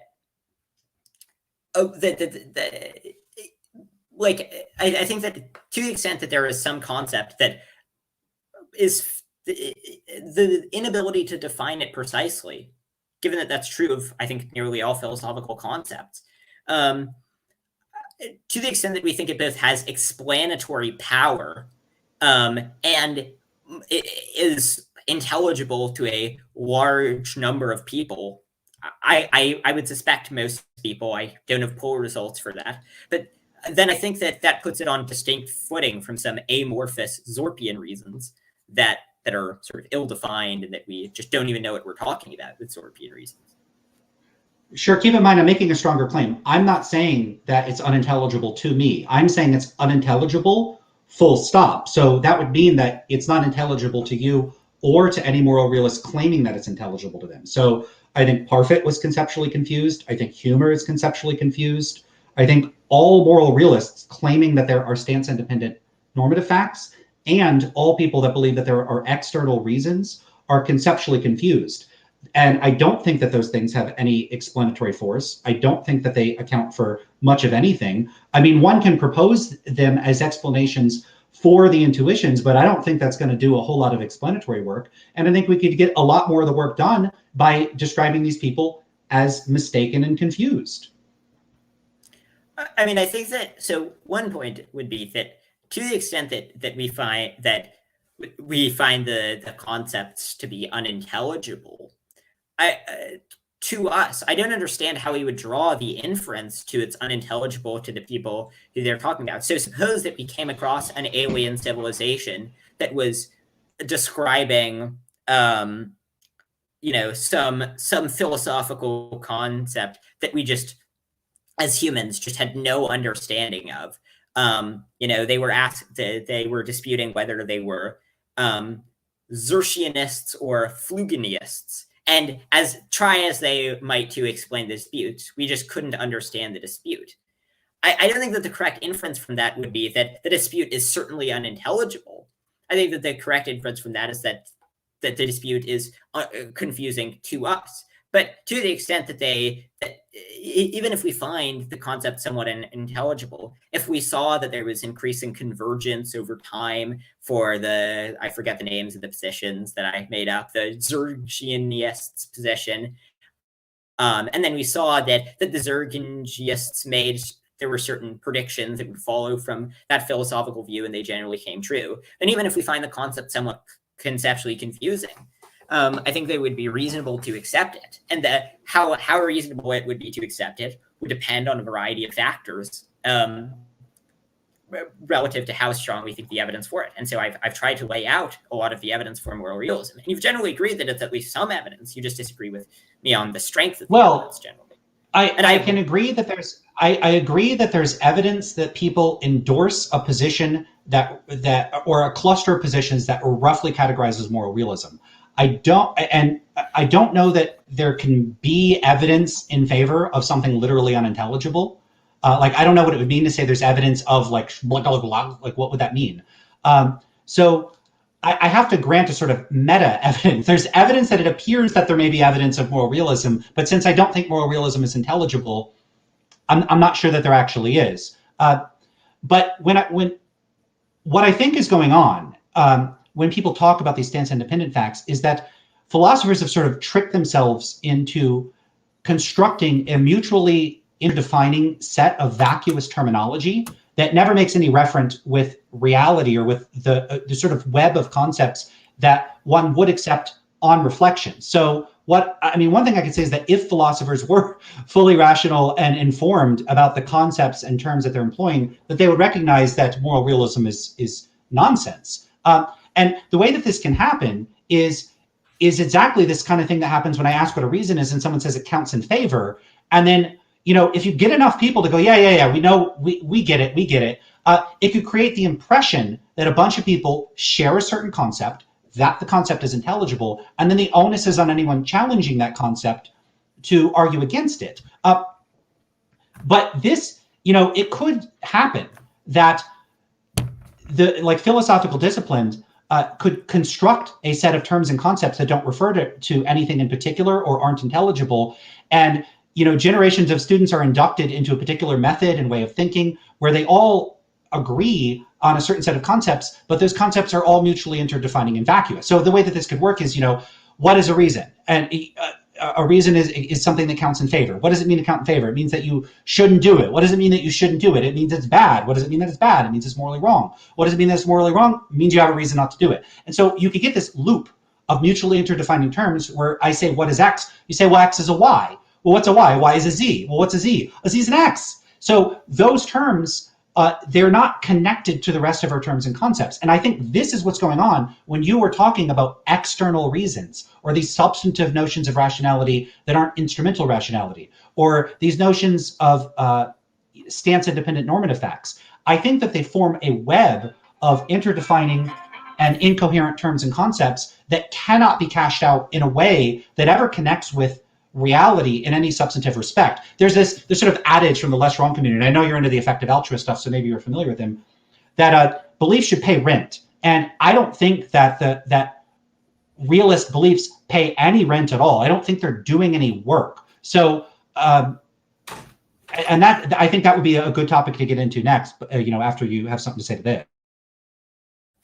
Well, so I think that my beliefs are paying rent, given that I've given a series of predictions that we would expect to happen, of phenomena that we would expect to be true if realism is true, and we would expect to, and they would be at least considerably less likely if realism is not true. And I have said that the balance of considerations tends to favor realism. I mean, the beliefs paying rent came from Yudikowsky's parable of the dragon or something, where a person claims that there is an invisible dragon in their garage, and then you ask, okay, can we throw flour on the dragon to see if it's there? No, any experimental test confirms that the dragon isn't there, but they still claim to believe in the dragon. But in my case, I'm giving experimental tests. I'm giving things that I think provide evidence for realism in a Bayesian sense, and that the probability of them, if realism were true, is higher than them if realism were false. And then we see that they're true, which should increase our credence in realism.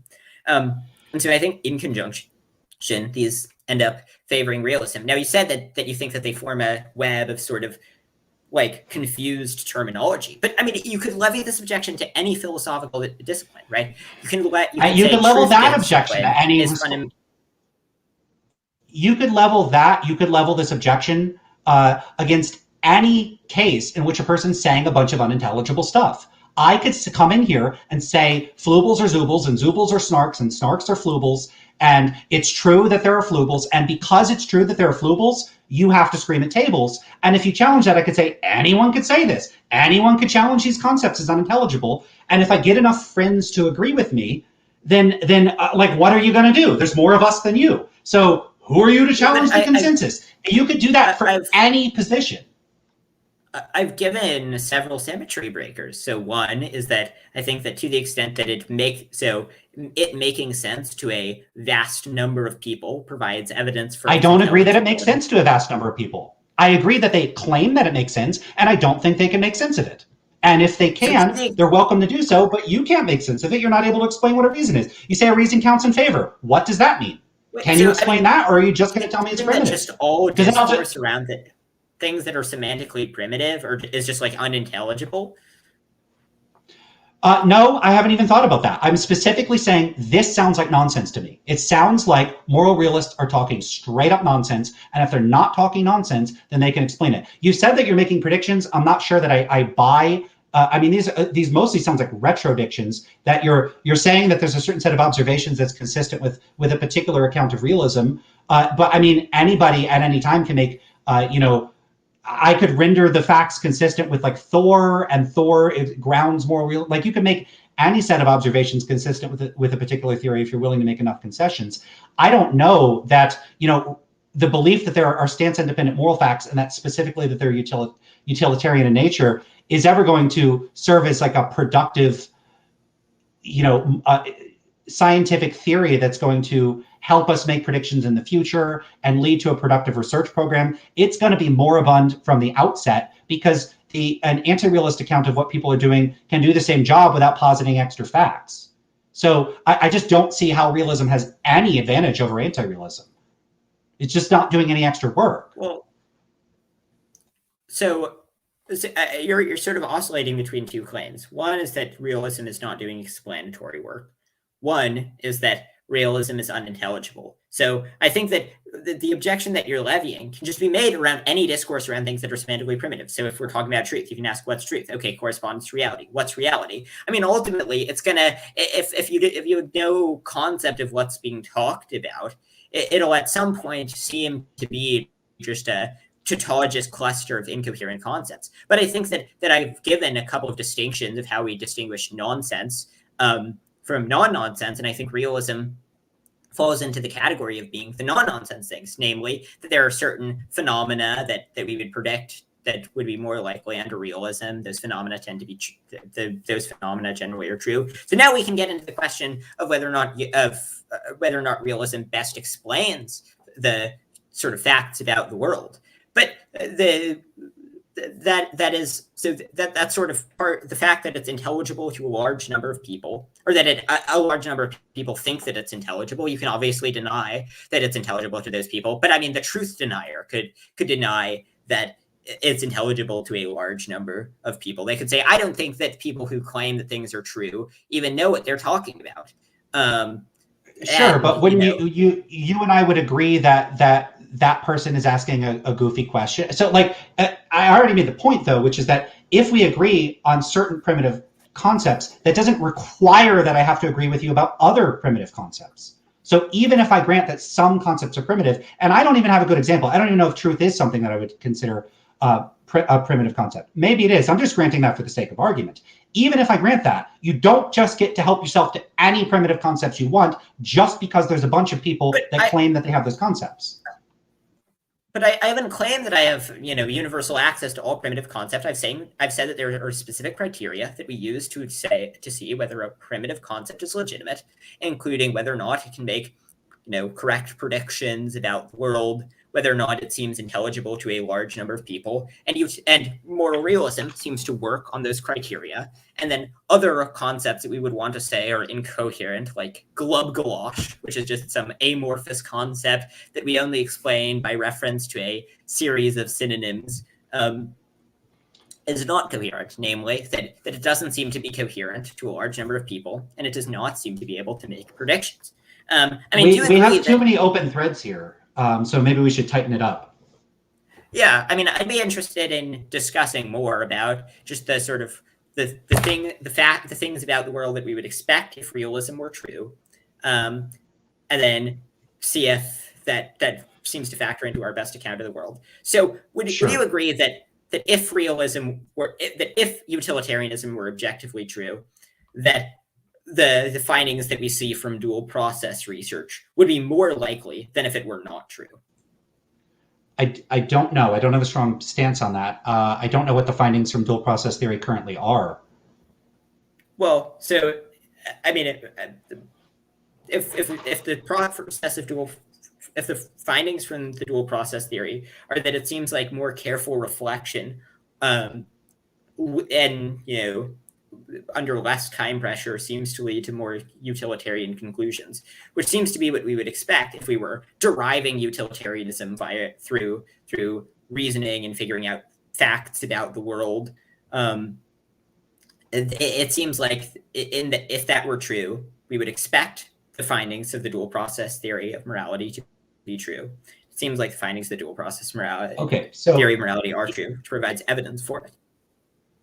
So if realism are true, and if we're just granting that dual process theory generally shows that people's system 2 judgments tend to favor a more utilitarian judgment, just granting that for the sake of argument, would that be evidence of realism? Is that what the claim is? Yeah. So why would that be evidence of realism?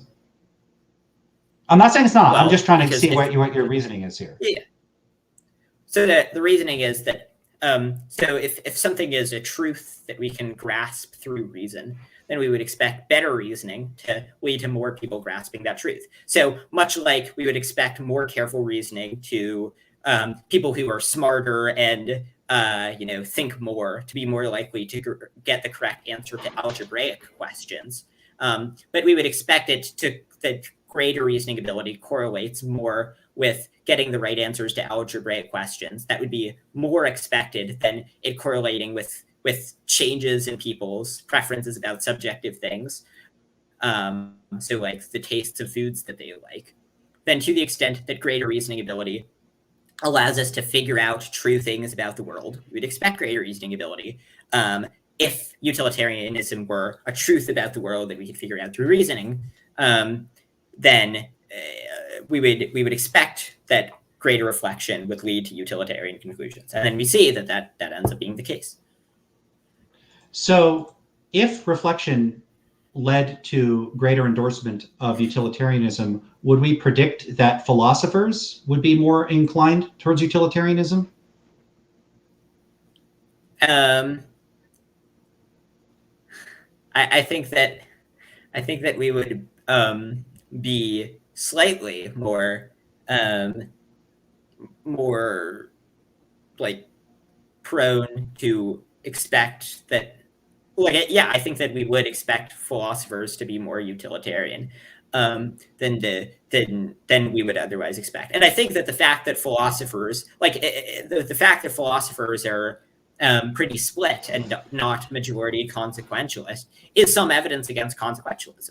I'd be prepared to grant that, right? I think that just there's evidence for it, there's evidence against it, and then we come to the best explanation through reflective equilibrium of what seems to explain the data the best.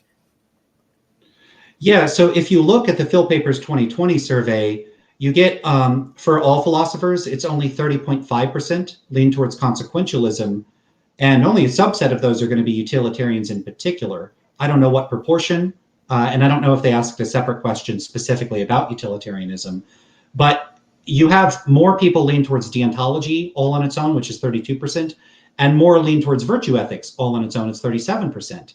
And if you switch over to normative ethics, those numbers go up, I believe. Let me see.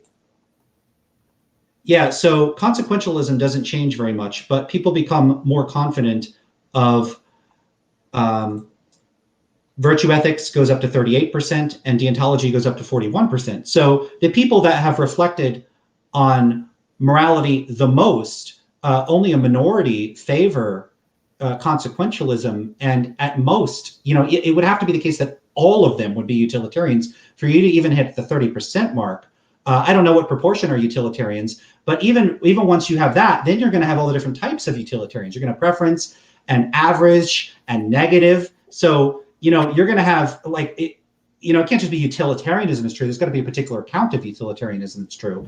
And whichever account that you endorse, whether it's say total hedonic utilitarianism, I would predict that would command an extreme minority view of professional moral philosophers. It's not going to, and of philosophers in general. So we're talking a minority view. The proportion might be smaller than the number of anti-realists. That seems like a problem for your view. Yeah, so that I would agree that that's certainly evidence against my view, right? If 80% of philosophers were hedonic act utilitarians, I think that would make my view more plausible. So I accept that this is some evidence against my view. However, I think that if we look in, I don't think that it's especially strong evidence, given that if we look in, for example, other fields, like physics, there's a pretty even split in physics that's roughly similar to the split in philosophy between the different theories, like the Copenhagen interpretation. One of those is obviously correct, right? Or maybe none of them are correct, and maybe the correct theory is like some other undiscovered theory. But so I think that if we compare it to other fields, we see that the correct theory doesn't necessarily marshal more support than utilitarianism gets. And I think that in the case of philosophy, it's easier to go disastrously off track, given that we don't have that empirical tests of different theories are much more difficult. And so I would accept that some evidence, but I think that this is not especially good evidence. And I think that the evidence for utilitarianism tends to outweigh this fairly weak evidence against utilitarianism. Cool. Okay, so I'm glad we agree on that. What I would just suggest is that the same thing could be going on with anti-realism, that there could be factors in the field of philosophy that undermine the proportion of people that might otherwise endorse anti-realism. And the same could be true for utilitarianism. Why do you think utilitarianism and consequentialism more generally is not as popular as one might hope? And I think we're both on the same page of hoping and desiring that it be more popular. Why do you think it's not? Well, I think that our moral intuitions are pretty bad. And I think that a lot of our moral intuitions lead us away from consequentialist conclusions. So I think, a lot of people have the intuitions in the footbridge case that I think are incorrect. And so as a result, I think that a lot of people rely a bit too much on their starting intuitions. And I think that it's also the case that people in philosophy spend too much trying to have a moral theory that accounts for their intuitions, rather than letting the moral theory be used to revise their intuitions. And so, I think that why people are not consequentialists, and I also think that a lot of that philosophy is a big field. It's very easy to just miss out on many of the best arguments made by utilitarians. So I would guess that there was a paper that I read pretty recently, or actually it was a blog post, but it's going to be made into a paper by a professional philosopher that I think provided a pretty strong argument. I would hesitate to say knockdown, because knockdown arguments in philosophy are pretty rare, but pretty close against the view that you should not kill one to prevent 5 killings. The title of the article was something like "The Constraints on Killing." It was by Richard Chappell-Yetter, I believe. And I would just guess that the vast majority of deontologists have not read those arguments. And similarly, I probably have not read many articles that are written by deontologists. And I think that philosophy is sufficiently big and complicated that it's just very easy to miss out on a lot of the arguments. I think that philosophers are, off track a large percentage of the time. And so, yeah, I mean, I don't think I have a great I think that the explanation is just that people are unpersuaded by the arguments as a result of the complicatedness of philosophy, and people making errors. Cool. Yeah, it's an interesting, and yeah, it's hard to know without getting into, studying the philosophers themselves. Yeah. Okay. Where do you want to take it from here? Well, so one other argument for utilitarian moral reasoning. So one other prediction that I think we would make is that utilitarians would tend to, the correct moral view would tend, if we assume that there's moral progress over time, which seems to be what we would expect if we think that, it's a subject that we reason on, much like we make progress on scientific matters. It seems like we would expect that that if more utilitarianism were the objectively correct moral view, that utilitarians would tend to be on the right side of history, tend to be far ahead of their time, tend to have progressive moral views. And I think that if we look back throughout history, we see that tends to be the case. So, John Stuart Mill was the second member of Parliament to advocate for giving women the right to vote. Bentham supported legalizing homosexuality in 1798, I think. And Sidgwick also had fairly progressive views. He supported the right to education for women. And so I think that if we look at the early utilitarians, we see that they're generally progressive and ahead of their time, which is what we would expect if utilitarianism were the correct moral view. So I think that would be a second piece of evidence that I would levy.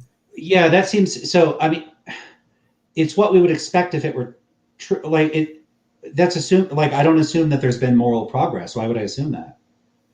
Well, so if it turns out that morality is objective, then you would expect us, much like we can, if we can reason about morality over time, we reason more, we collect, better arguments, we think more. There's sort of the slow progress of civilization that, much like it results in progress in a lot of scientific domains, such that our theories are now better than, the scientific theories that we had in the 1600s.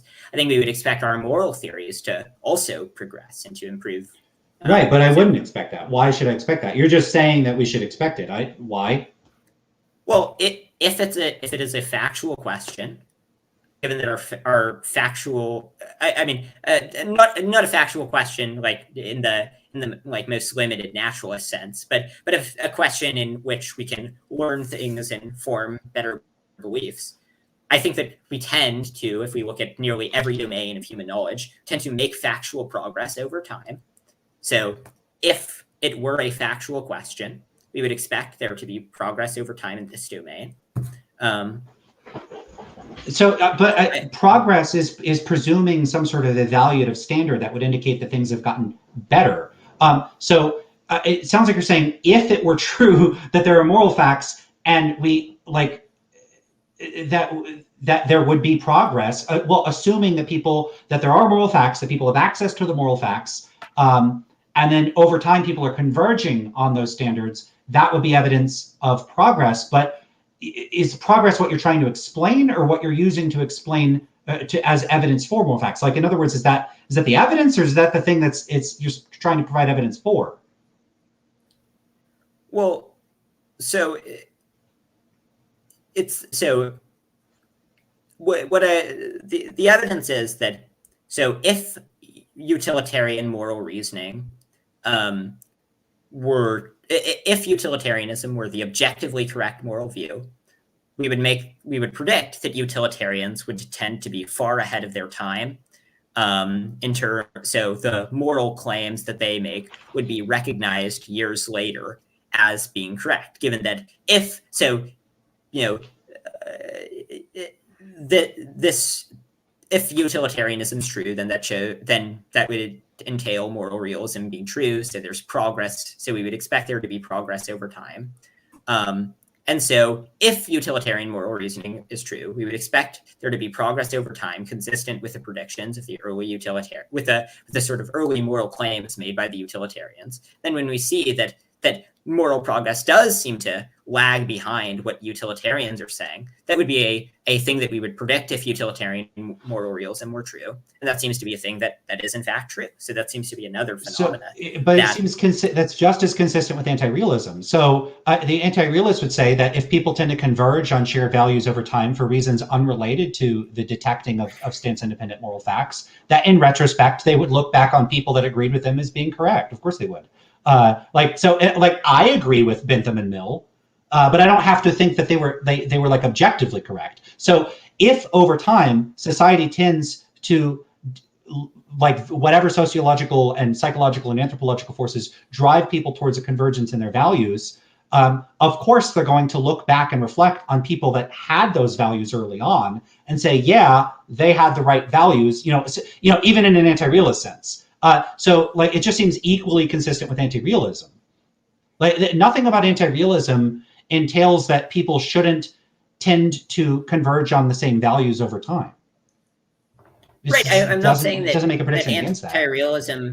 Right. I'm not saying anti-realism stipulates there wouldn't be convergence on values over time, but on an anti-realist account, we would have no reason to expect that there would be convergence, particularly on the things that the early utilitarians were saying. While on utilitarian realism, we would expect that there would be convergence on the things that the early utilitarians were saying. And we see that there is convergence on the things that the early utilitarian realists were saying. So that seems to provide some evidence for utilitarian realism. A couple things. One is that, a lot of people would just say that Bentham and Mill were incorrect and that society has regressed. And this is actually evidence against realism. So someone can make that argument. I don't see why they would be, that would not be a legitimate argument to make. But the other problem is that anti-realism is just saying that there are no stance-independent moral facts. That wouldn't be the driving explanation for why people would converge on the same a shared set of values. The anti-realists would appeal to, if they wanted to explain this, and it'd be a good idea for them to do it, if we observe that over time people come to share similar moral values, they would appeal to psychological and anthropological and sociological facts, and those might all just be, the entailments of comprehensible and mundane psychological phenomena that would explain it, and then we would never have any need to posit moral realism as a sort of additional explanation. The question would be what those empirical facts are. So, for instance, people over time have converged on listening to similar music. So there's pop music is now available all over the world. People are listening to Drake and Taylor Swift. People wear blue jeans all over the world. They have cell phones. They like similar food. Pizza's gotten everywhere. I don't take that to be especially good evidence or to be best explained by music realism and aesthetic realism and gastronomic realism. We can explain why people would converge on similar preferences in the non-moral domains by appeal to cultural transmission leading to greater cultural homogeneity, to people starting to communicate and interact with one another. All of these things can be explained without appeal to stance-independent gastronomic facts, stance-independent facts about what music is good or bad. As people interact and with one another, through cultural osmosis, people become more homogenous. Of course, they're going to have more similar values, and that doesn't require appeal to moral facts. So you could take two people, they're separated by a mountain. They have completely different types of music and styles of dress and types of culinary practices. There's a big earthquake, the mountain collapses, they start trade and interacting with one another. You come back 1,000 years later, they're more similar. You wouldn't say, now that they all adopted the culture on the west side of wearing red instead of blue, or, the culture on the right's gendered norms of dress style, or their language became more similar, that they've converged on the correct language and the correct, social conventions. You would just say that they've changed. And, an anti-realist can look at all of the observations that we have and just say, yeah, people have changed. There's nothing special about what we're observing. That would make realism a particularly good explanation. Sure. So in the case of the gastronomic case, so I would and this sentence is going to sound slightly strange, but I would say that the fact that, people have over time begun to increasingly listen to particular types of music, that should increase our credence by a small amount in realism about those particular types of music. Now, it shouldn't increase our credence in overall realism about music, because it should proportionally decrease our credence in realism about other types of music, right? So the fact that people have, I think our credence should start out very, very small in all these things, but our credence that the fact that over time people are converging on listening to Taylor Swift and are moving away from Bach should marginally increase our credence in Taylor Swift being objectively good music and in Bach being objectively crappy music. Now, I think that the prior probability is sufficiently low in those things that despite the evidence, it won't affect our credence overall in musical realism, but it will slightly increase our credence in realism about the particular types of music that people now like.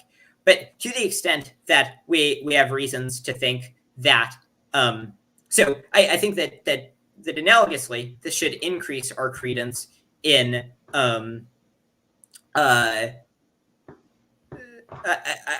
analogously, I think that this should increase our credence in utilitarianism, utilitarian moral realism, and slightly decrease our credence in the ontological moral realism.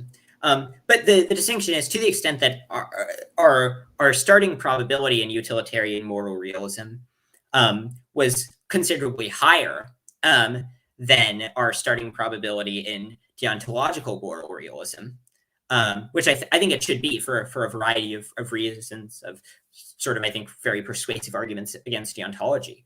Then I think that our credence in moral realism being true overall should be skewed disproportionately towards utilitarian realism. So we would say that if realism is true, let's say there's a 90% chance that utilitarian realism would be true. And then if utilitarian realism is true, then we would expect all these things to happen. So the fact that they're happening should net increase our credence in realism, because our credence in them started out as being sort of likely predictions of realism. That was a sort of jumbled explanation. I'm not sure if it that's fine. That's made cool. very much sense the way I explained it.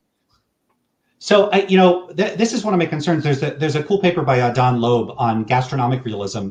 And one of the things he kind of has a little fun with in there is talking about this idea, when I sit down to eat, I have various sorts of dietary and gastronomic objectives. I want to enjoy my food. I typically want to eat healthy food. So even if it's like a delicious piece of cake, if it's full of cyanide, I'm not going to want to eat it because I don't want to die.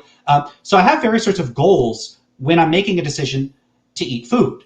And if someone came along and said, look, there's all these overwhelming reasons to endorse gastronomic realism, and it in fact turns out, let's say I have two pieces of cake and I'm only going to eat one of them, and there's chocolate peanut butter cake and there's strawberry shortcake. I prefer chocolate strawberry. And someone goes, yeah, but all the gastronomic realists got together and they figured out that actually the strawberry cake is gastronomically better, and therefore gastronomically speaking, you should eat it. I would be very puzzled by that. I would say, my reaction would be, okay, but I don't care about gastronomic reasons that don't depend on my goals and standards. Why should I care about that? Now, they could say, well, technically speaking, if you don't act in accordance with the stance-independent normative facts, you're acting irrationally if you prefer to eat the chocolate peanut butter cake. I would still do it. I'm just going to eat the cake that I prefer. All else being equal, I'm going to eat the cake that I desire more and that is more consistent with my goals and interests. And I think that the same issue emerges for moral facts. If someone says it's a fact that I shouldn't torture babies just for fun, you have the case, Joyce presents of the rationally consistent Caligula. Now, you might argue, given the way that you've framed what moral realism is, that the rationally consistent Caligula might not be possible, like psychologically, because maybe once they're fully informed and impartial, they wouldn't have this attitude. I just deny that that's the case, and maybe that's a point that we could return to. But if you have this person, and I don't know what you would say. So that's you tell me what you'd say. I've reasoned about my desires. I've reflected on everything. And I have the goal of torturing and killing people just for fun. I know I can get away with it. I know I'm going to enjoy it. And the realist comes along, Parfit comes along and says, well, you shouldn't torture people just for fun. And, you could say it's irrational for me to do it, but that is a very toothless type of irrationality. So if it's irrational for me to act in ways that always achieve my goals and desires, I guess I just don't care about being rational. What I would favor, if you were just going to say rationality is not connected to acting in a way that promotes my goals and desires, I don't care to be rational. I'm anti-rational then. I would just care about schmationality. And schmationality is whatever reasoning processes or system of justification or norms or way of making decisions results in me acting in a way that does promote my goals and interests. So one of my more fundamental issues with these alleged stance-independent moral facts is, why should anyone care about them? I don't understand why I should care about being moral. Well, so my answer is going to be because you have a reason to care. Now you're going to say, well, why should I care about? I have a reason, right? But the fact that some explanation is not psychologically satisfying or motivating to people doesn't mean that it doesn't provide us with reasons, right? So you could imagine a person who thinks the Earth is flat, who says, I've looked at all the evidence and I conclude that it points to the fact that the Earth is flat. And then you could pepper them with evidence that the Earth is not flat, and then they could consider it and conclude that the Earth still isn't flat. And then you could say, like, but you have, you have an epistemic reason to believe that the Earth is round. And they would say, okay, well, I have an epistemic schmeezen to think it's flat based on all this evidence. The fact that someone's not I don't believe that I have the ability to magically persuade people by invoking the concept of a reason. But I think that doesn't make reasons go away. Ultimately, I'm arguing for reasons on the basis of them factoring into our best explanation of the world. And so I think that that makes it reasonable to believe in reasons, and reasons by their nature have reason giving force. Asking why we should care about it asks for a reason for why we should care about it. But if you've rejected caring about reasons, then there's nothing more that can be said to explain why you should care about it beyond the fact that there is a reason to care about it. Yeah, I don't see how this is any different than the gastronomic case. It strikes me. One thing is you said. One of the initial things you said is something about how, man, I wish I had a transcript of what you said. I guess the fundamental issue here is when you say that I have a reason, I don't know what you're talking about. I don't know if you, I don't mean offense by this, but I don't know if you know what you're talking about. Because you're saying I have a reason. Okay. So I have a reason to not torture babies for fun, right? You would think that? Yes, you have there's an external normative reason to not torture babies. It's external. Okay. So what is the reason I have to not torture babies? Well, so I just have a reason? Is it a reason simplicity? Right, but if I don't care about that. So I agree torturing babies for fun causes suffering. Well, okay, but suffering provides you reasons, even if you don't think it does. Again, this is just analogous to the epistemic realist case. The flat earther could say, well, I don't care about your evidence. I don't consider it evidence, right? But the fact that I'm an anti-realist about epistemic normativity too. It's all nonsense. That's why I've been clear to say normative realism is nonsense. You could say I have a reason all day long, but what moral theories are supposed to do is tell me what I should do. And if these moral facts have no connection to my desires and my values, why should I do it? Just saying because you have a reason, that is just vacuous. I have a reason. How do I have a reason? And how does the fact that something causes suffering provide a reason? How does it provide a reason? How do you know? It provides a reason. I'm not sure I'm not sure what account you would find satisfactory, right? I think that reasons are the one that made sense semantically. Well, so the fact that it's sort of difficult to explain and that it doesn't make sense to certain, I mean, like there are certain disputes in philosophy that I just have a very hard time making sense of. I have a pretty hard time making sense of foundationalism versus coherentism. Now, in that case, it's because I haven't really like looked at the issue very much. So hopefully it'll start to make sense if I look at it more. But the fact that an issue is difficult to make sense of doesn't mean that we can just know with extremely high confidence that the people who hold positions on that issue are definitely saying nonsense. I mean, it seems like if we have trouble understanding what's being said, I don't know how the correct inference from we have trouble understanding what's being said, but it seems to make correct predictions about the world is. I don't agree, but it's vacuous. It makes all predictions are consistent with something vacuous. Like how could it possibly make predictions if I don't know what it means? So I think that so you can understand certain properties of it, right? So much like your ability to reason, to think about things allows you to figure things out, like allows you to figure out mathematical things. So moral realism entails that it also allows you to figure out moral things in a similar way. Now, exactly how and what these reasons consist of gets into sort of murky semantic territory. But I mean, so I'm probably not going to agree with you about mathematics. So at the end of the day, mathematics is going to be this constructed set of axioms that are mutually interdefining and may or may not be vacuous in the same respect. But the rubber is going to meet the road with math in the sense that you could use math. If the type of mathematics that mathematicians were employing weren't useful in some way, like we wouldn't be able to build space probes, we wouldn't be able to do computer programming. Like it connects with and comports with reality in ways where I'm not seeing how these moral facts are doing that at all. The moral facts don't seem to me to be substantively different in terms of what the expectations we would have of them than any other type of normative or evaluative stance-independent claims. They're not intelligible. And so I'm not sure how they can figure in explanations for anything if it's unclear what they are. And you could defer, an explanation of them by just saying that they're primitive. But again, that's if you want to try to connect.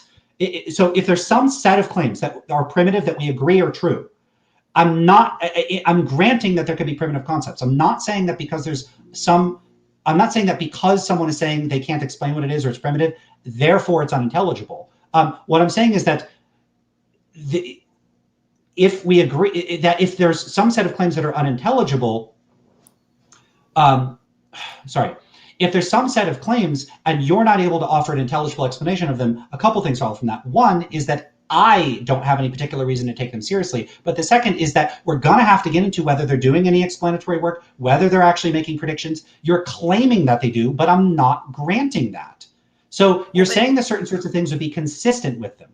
But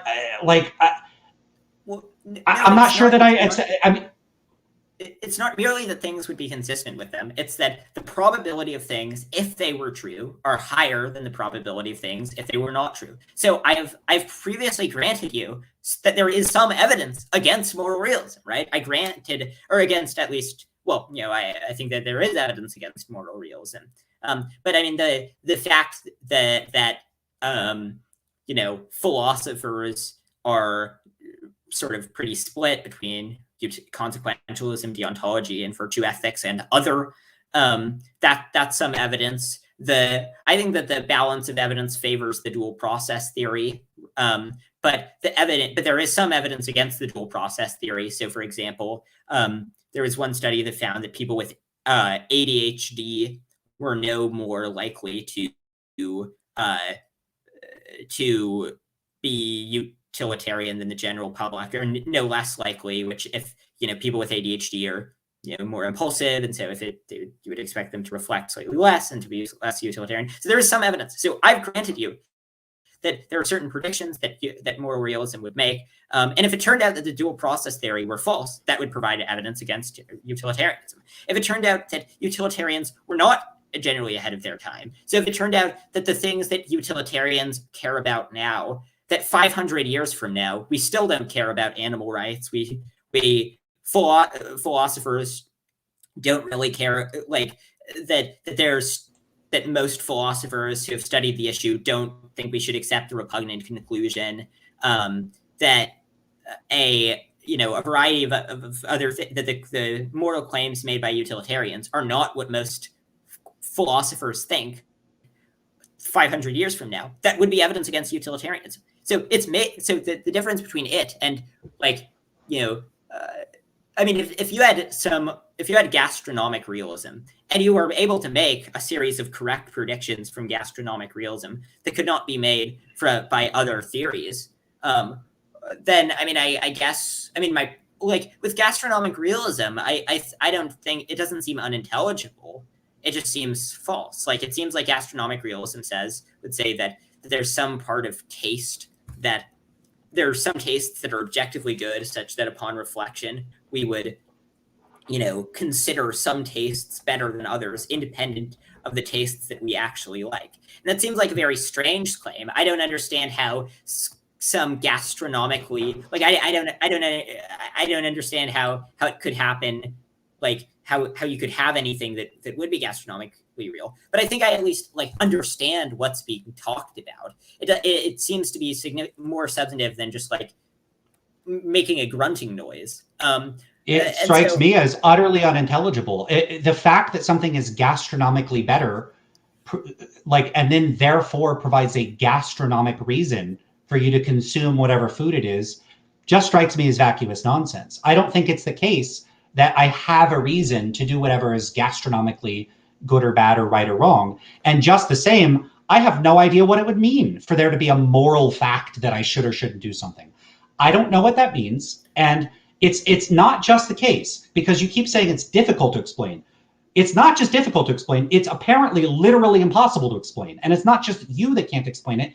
Nobody can explain it. Parfit can't explain it. If you go through On What Matters, he's not going to explain what an external reason is. He's going to just say a bunch of vacuous, mutually interdefining terms and concepts. He's going to claim he has a concept, but he can't articulate it to those of us who don't have the concept in a way where we can make sense of it. So what you have is a bunch of people claiming they have concepts that they're not able to explain to anybody else, that they're not able to make sense of.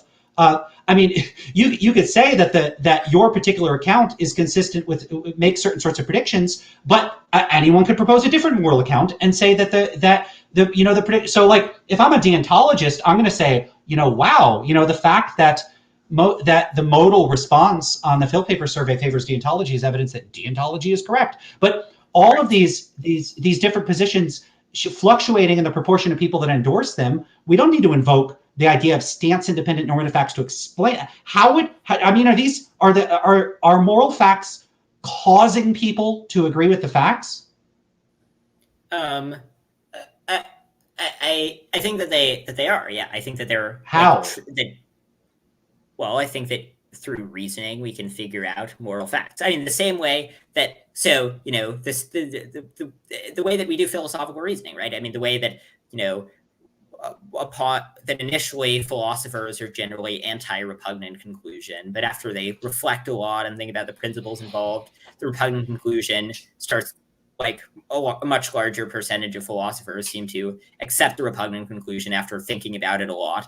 Then, we employ arguments, we sort of reason about the concepts. The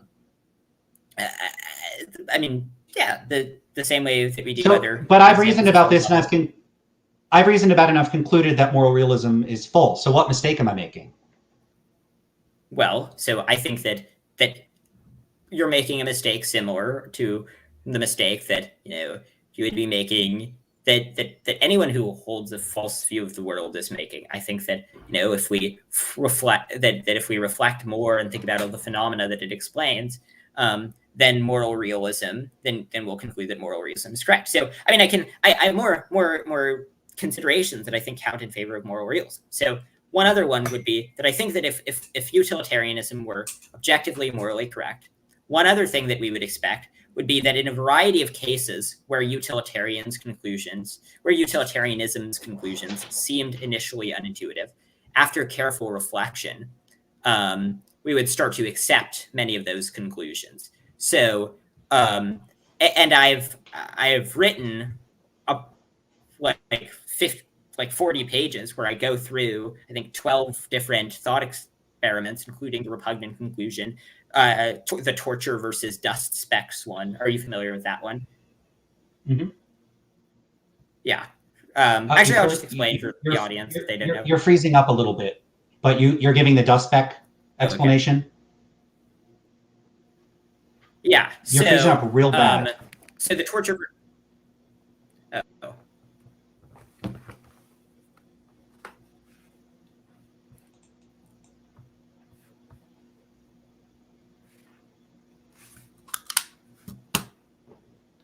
Is it a bad internet connection, or you got a problem with the computer? What's the issue?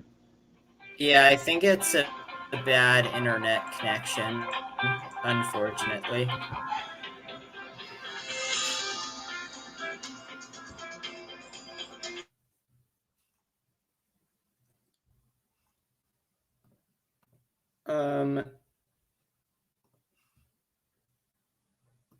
Is it better now?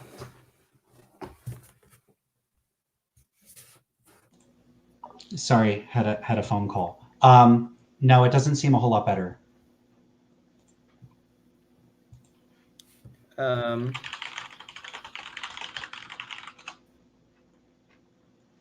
give it a minute and take a quick break. I'm going to grab some more water.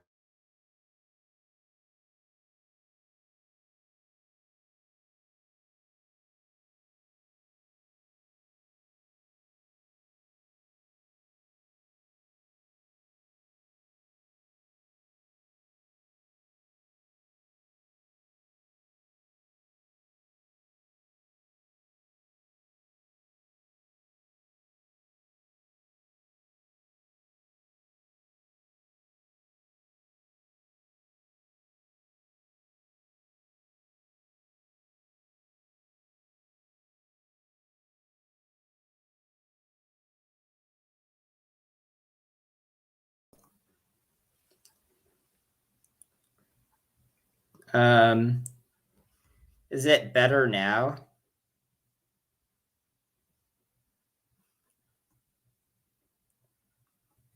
Lance, are you there?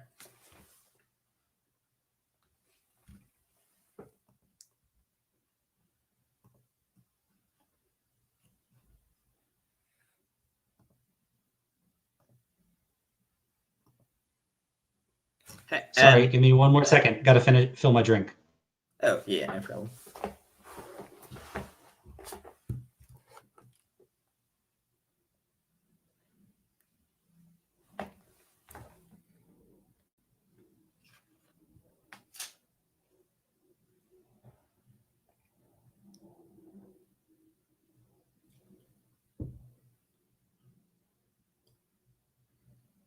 Okay, I'm back. And yeah, it does seem to be better now. You're coming through more clearly. Okay, so I think that a prediction that we would make if utilitarian realism were true is that upon reflection, we would come to a lot of the conclusions that we would come to about a variety of specific cases, like the trolley problem, the utility monster, the repugnant conclusion, the torture versus dust specks problem, would be consistent with utilitarianism, right? I mean, much like I think we can sort of analogize this to physics, right? Like with the theory of physics, if it would have certain predictions, so it would say x is correct, and so then when we test it, we would expect it to generally cut. The experiments would generally be consistent with what the theory would predict. Now, we don't have as good a way of testing it. Like, we don't have like a moral like beeper that that beeps if moral propositions are true and doesn't beep if they're false, unfortunately. And well, maybe perhaps that's unintelligible because none of them are true. But we do have some way of testing moral propositions to some limited degree, namely thinking really hard about them and seeing if one conclusion at the end of it seems obviously starts to seem clearly correct. So like, I think that there's a pretty knockdown argument for utilitarian conclusions about allegedly very counterintuitive cases. I mean, I could go through some of those arguments. Yeah, so I guess what I would say is, because I don't accept the initial buy-in that, like, when you say if moral realism is correct, I don't accept that it's possible for it to be correct in principle, because it's unintelligible and nonsensical. It's like a vacuous term. It's like saying, you know, if it were the case that there were colorless purple square and visible but visible square circles, here are the set of predictions that we would make. Or if you just made grunting sounds, if was correct, here are the predictions you would make. I can't get off the ground. So unless it could be rendered intelligible, I don't know how I can accept any predictions. Well, so suppose that, I mean, so if there was some theory that seemed intelligible to many people and that was making correct predictions, even if it didn't seem intelligible to me, I think that I would be reasonable to accept it, right? I mean, if the aliens had some philosophical problem that we just couldn't understand, and they tried to explain it to us, but it made sense to most of the aliens, but it didn't make any sense to us humans. And then they said, but if each of these views are correct, there would be certain predictions that we would make about the world. So, like, suppose there was some like meta higher level ordering. There was some like, meta prediction about philosophical theories, and they were like, it's very hard to explain, but if this were true, it would then it would predict that you should two-box and Newcomb's problem and all these other philosophical propositions. It would entail all these other philosophical propositions being correct. And then upon reflection, we always concluded that those philosophical propositions were correct, or almost always did. And even if we had trouble like intuitively making sense of the higher level ordering of things, then it still seems like it would be reasonable to accept it, even if it's not unintelligible to us. And I mean, to me, I find this very intelligible. I think that it's, the fact that it's difficult to express something with words, because words signify concepts, and concepts are sometimes kind of amorphous. I mean, we can, much like it would be impossible to explain the concept of sight to a person who has no concept of sight, or the concept of consciousness to a non-conscious entity. Right, but a non-conscious entity, I don't know if that's a thing, but in the case of sight, we can explain the physical mechanisms for why some people have sight and some people don't. And like, if I'm not able to grasp these concepts, do you think that there's like a physical defect with my brain? And if so, like, where's the evidence of that?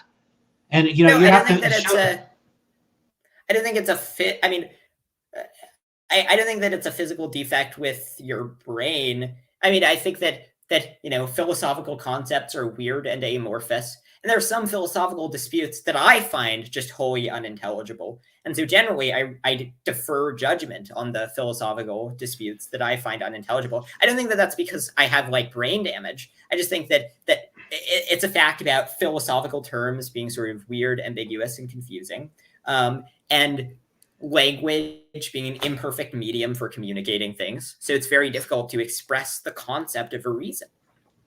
So one possibility for why it's difficult to express it is because the people that are trying to express this reason have been caught in this conceptual trap that quietists are concerned with. So it's possible. Maybe you think it's not possible, and that would be fine. Then we could just disagree about that. But one of the concerns that I have is that the types of explanations and phenomena and observations that we would be pointing to in a physics account. So, you have general relativity. I'm not a physicist. You're going to make predictions about what we should see if we look at a solar eclipse.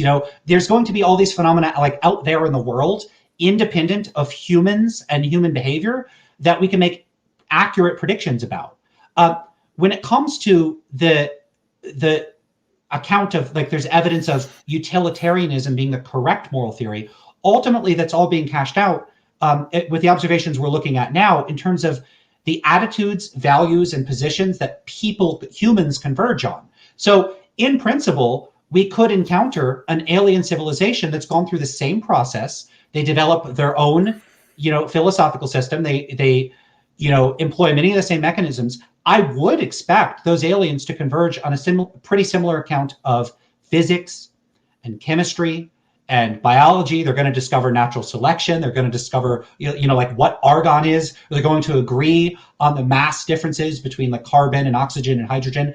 So I would be puzzled if that were not the case. But when it comes to the kinds of norms and standards and values they have, it strikes me, I mean, if we're going to say anything is obvious, that whatever those norms, standards, and values are, they're going to be contingent in some way on the evolutionary history, the culture, and the societies that evolved under those alien conditions. And those aliens could develop and converge on and make predictions about within their own society. So let's say that on reflection, they tend to favor some set of behaviors other than utilitarianism. That maybe they have a dual process system, and their more reflective system tends to give virtue theoretic or deontological outputs. And their theory of morality predicts that.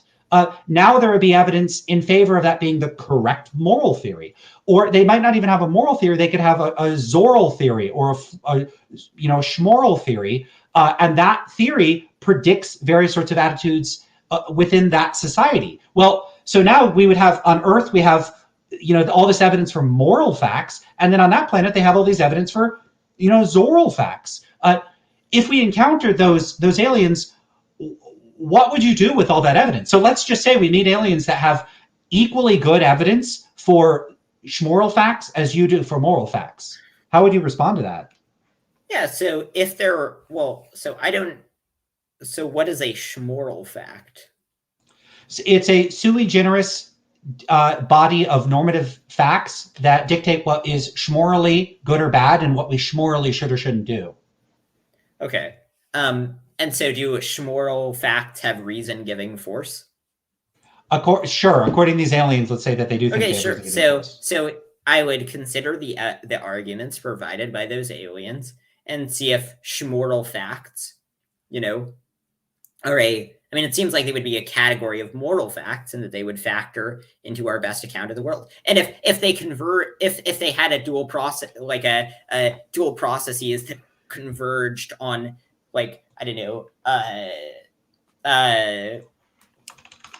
virtue ethics or deontology, I would consider that to be pretty strong evidence against the utilitarianism. And if they had seemingly if they provided very strong arguments against utilitarianism, if utilitarianism were a very unpopular theory, I would update on the evidence, right? Because ultimately, I think that the goal of our theories is to best account for the evidence. And so I think that I find this concept perfectly intelligible, and I think that it accounts for the evidence pretty well. So could they convince you that you should act in accordance with schmoral facts rather than moral facts, that schmoral facts are overriding in some way? Well, I think that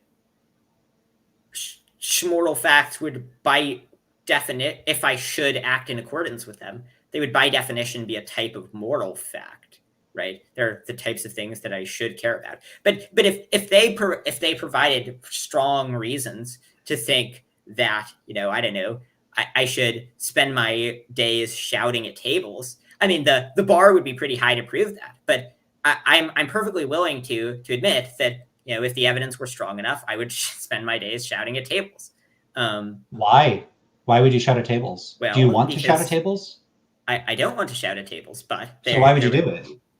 Well, to the extent that they provided compelling arguments as to why I have a reason to shout at tables, then I would shout at tables because I should shout at tables. I have a reason to shout at tables. And even if I don't immediately have a desire to shout at tables, I have a desire independent reason. Now you're gonna question that, and it's gonna seem unintelligible to you.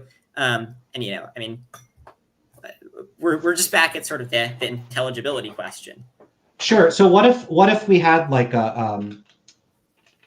what if we had a device that it was the moral fact detector, and it could just tell us what the moral facts are? It could be some sort of super intelligence or something like that, and it provided overwhelming arguments and evidence of what the moral facts were, and the moral facts were that you should personally torture and kill everybody. Would you do that? Yeah. Yes. I mean, well, so the bar would obviously be very high. I would have to. Sure. I mean, but if we could have absolute certainty that what I should do, that it was objectively the case that I should torture and murder infants, I would do so. I mean, I think that.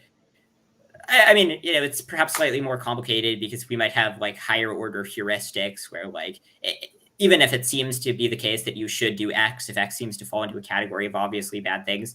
But I mean, if it said that I should be a deontologist, I certainly would be a deontologist.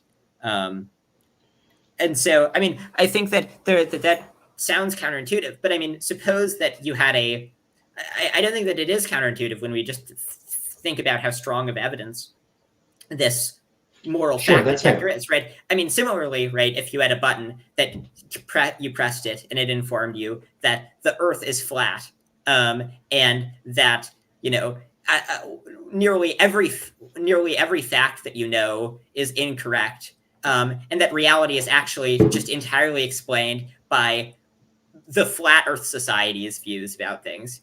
I mean, if it was a perfect moral fact detector, or not moral fact detector, but fact detector, I think that you would have to accept that that's the case. Similarly, if it told you that 1 + 1 was equal to 3, I think we have pretty strong evidence that 1 + 1 is equal to 2. But just by virtue of it providing certainty based on the stipulation of this, I think that much like I would accept that 1 + 1 = 3 if it told me this, given that it provides certainty, I would torture inference for fun. Sure. So it's an interesting response, and I grant that it's a consistent one. And another caveat I'd want to make, because I criticize more realists about this, so I certainly don't want to invoke the same thing, but it seemed necessary in this particular case. Oftentimes people will give, and they especially do it to utilitarians, like, well, what if the utilitarian, like the thing that maximized utility was killing everyone, or what if it was torturing people? If you're a utilitarian, the consistent response is to say, well, then I would favor that.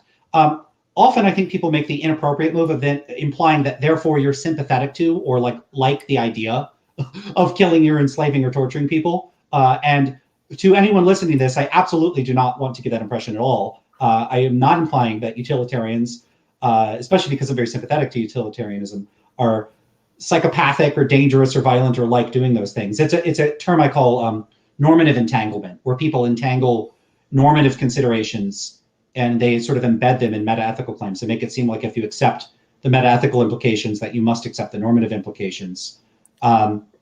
Right. In a way where you're like endorsing it, and you're saying that the bar to convince you of that would be so high that on my view, I think it's fair to say it would be so radically unlike anything I could even readily imagine that I grant that I wouldn't take that to be any indication of any kind of normative concern or emotional or social concern about someone that said that. Right, and I would similarly say that when us realists come at the error theorist with the table pounding and like, do you think that it's wrong to torture infants for fun objectively? I agree that similarly I think that is somewhat misleading, right? Because the error theorists, even if they don't think it's objectively wrong, most of them presumably have a desire to not torture infants for fun. And so they think you shouldn't do it, even if they don't think that it's a fact of the world that you shouldn't do it.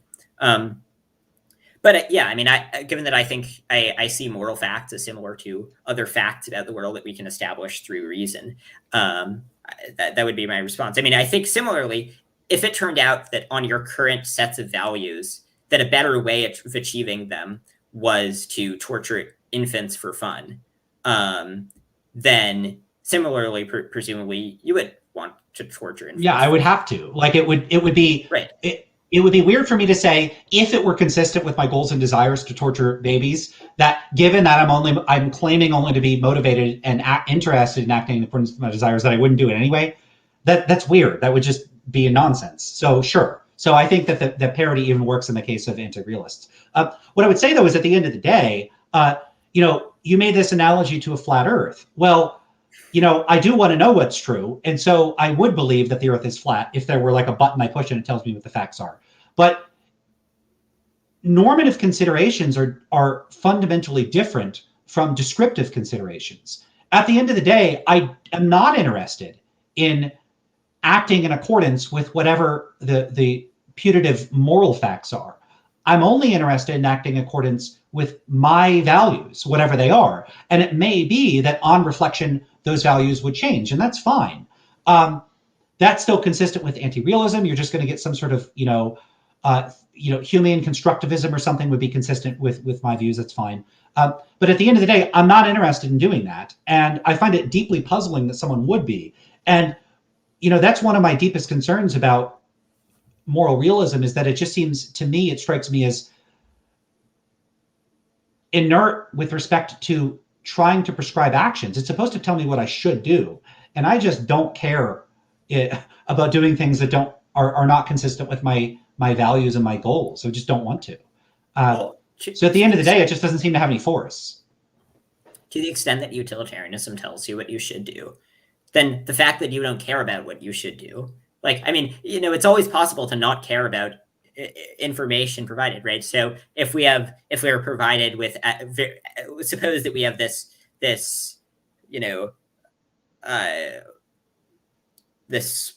machine that spits out the correct answer 99.9999% of the time, and it informs us that the Earth is round. The flat earther could say, that doesn't change my considerations at all. But the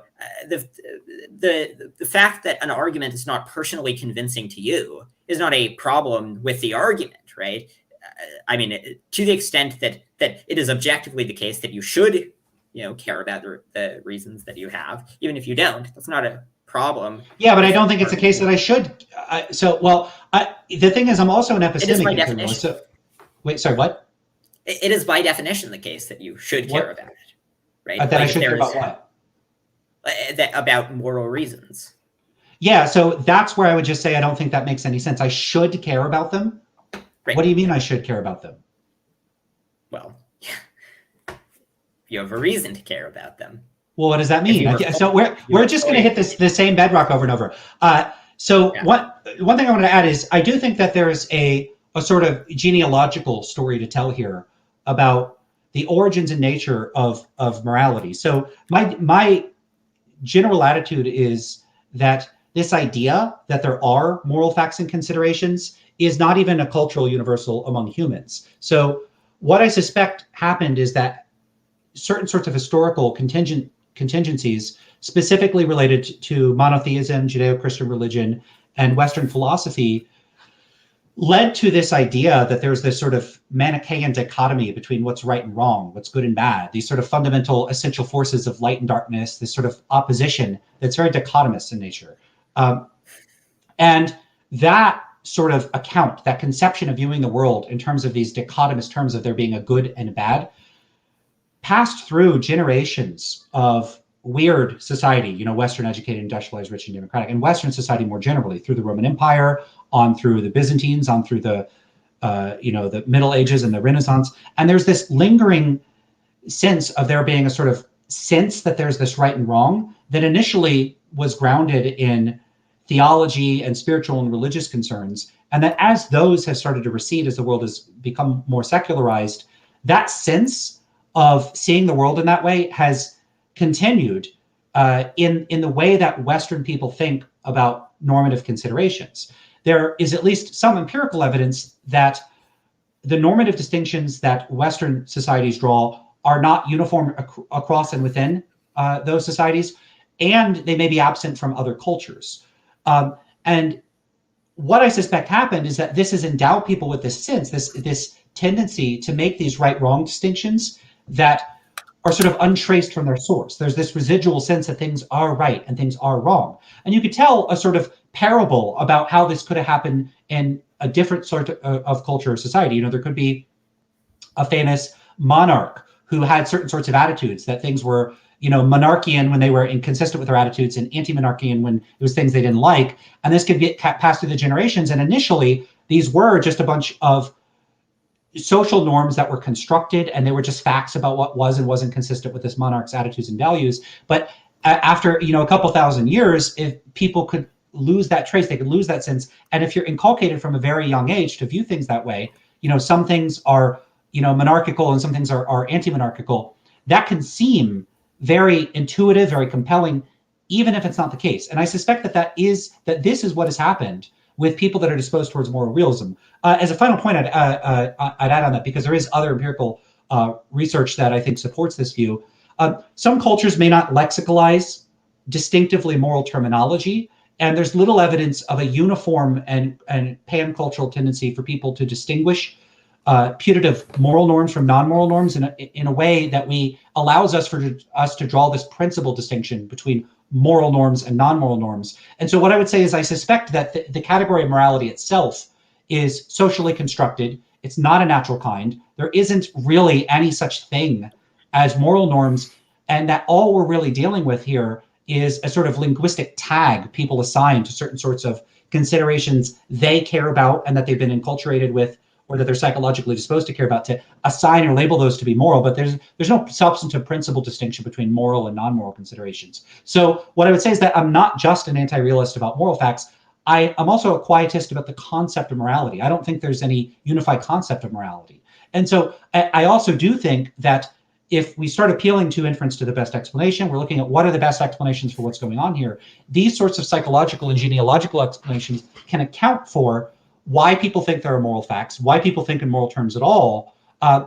And that explanation is just going to end up being a psychological and anthropological explanation that doesn't require us to think that there really are these moral facts. We could just, in other words, once we exhaust the psychological explanation for why moral realists think that there are moral facts, and once we exhaust the psychological explanation, the anthropological and linguistic facts about why people speak and think in moral terms, there are no further facts to explain. We don't need to posit moral facts to explain what's going on there.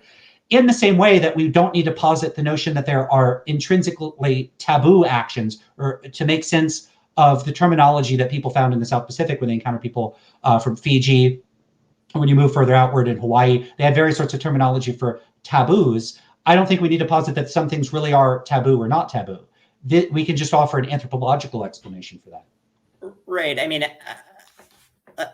we've been going for like 3 hours, and I think that we've largely hit bedrock. The last thing that I would say would just be that my arguments have not merely appealed to the concept, to just people having the concept of morality. I think that the dual process theory findings are something that, like, on the fact that I think that there are just no objective taboos mean that I think it would be very surprising if, upon reflection, people came increasingly to support particular taboos and to think that those two taboos were sort of objective in some sense. And so I think that similar thing is true of morality. That's the last thing I'll say. Lance, if there's anything final that you would like to say. Yeah, so it seems pretty clear to me that the kinds of standards and values that people have are very much contingent on the social, cultural, the cultural, the biological, and the environmental factors prevalent at the time that people are making those judgments and those decisions. If there was some apocalyptic or semi-apocalyptic event that nearly wiped out humanity and we were living in a Mad Max scenario, I think that people's values would very rapidly change. And I think that we can readily explain the transitions in people's moral standards as a feature of these sort of ambient facts about the social conditions and the environmental conditions that they're in, without needing to ever posit that any of these standards that people have, the social systems that they develop, are correct in a way that matters outside of that system, or independent of the goals and desires of the people within those societies. So I have not been convinced that a broadly anti-realist view that doesn't posit normative and evaluative, stance-independent normative and evaluative facts doesn't do a better job of explaining our observations, because it doesn't require this appeal to additional concepts and considerations that are not necessary to explain our observations. Yeah. I mean, there's more to be said, but if each time after we're going to wrap it up, we say more things, then we'll go on forever. So Lance, I really appreciate having you come on. I think this was a good discussion. Hopefully I know you were somewhat frustrated with the Fodor debate, that it sort of didn't get enough into the meat of the issues in your view. So hopefully you got to see more stark raving moral realists rather than the sort of more modest semantic thesis that merely attempting to explain just linguistic concepts rather than explaining it as something fundamentally part of reality. So yeah, thanks for coming on. Thanks for watching, everyone. Yeah.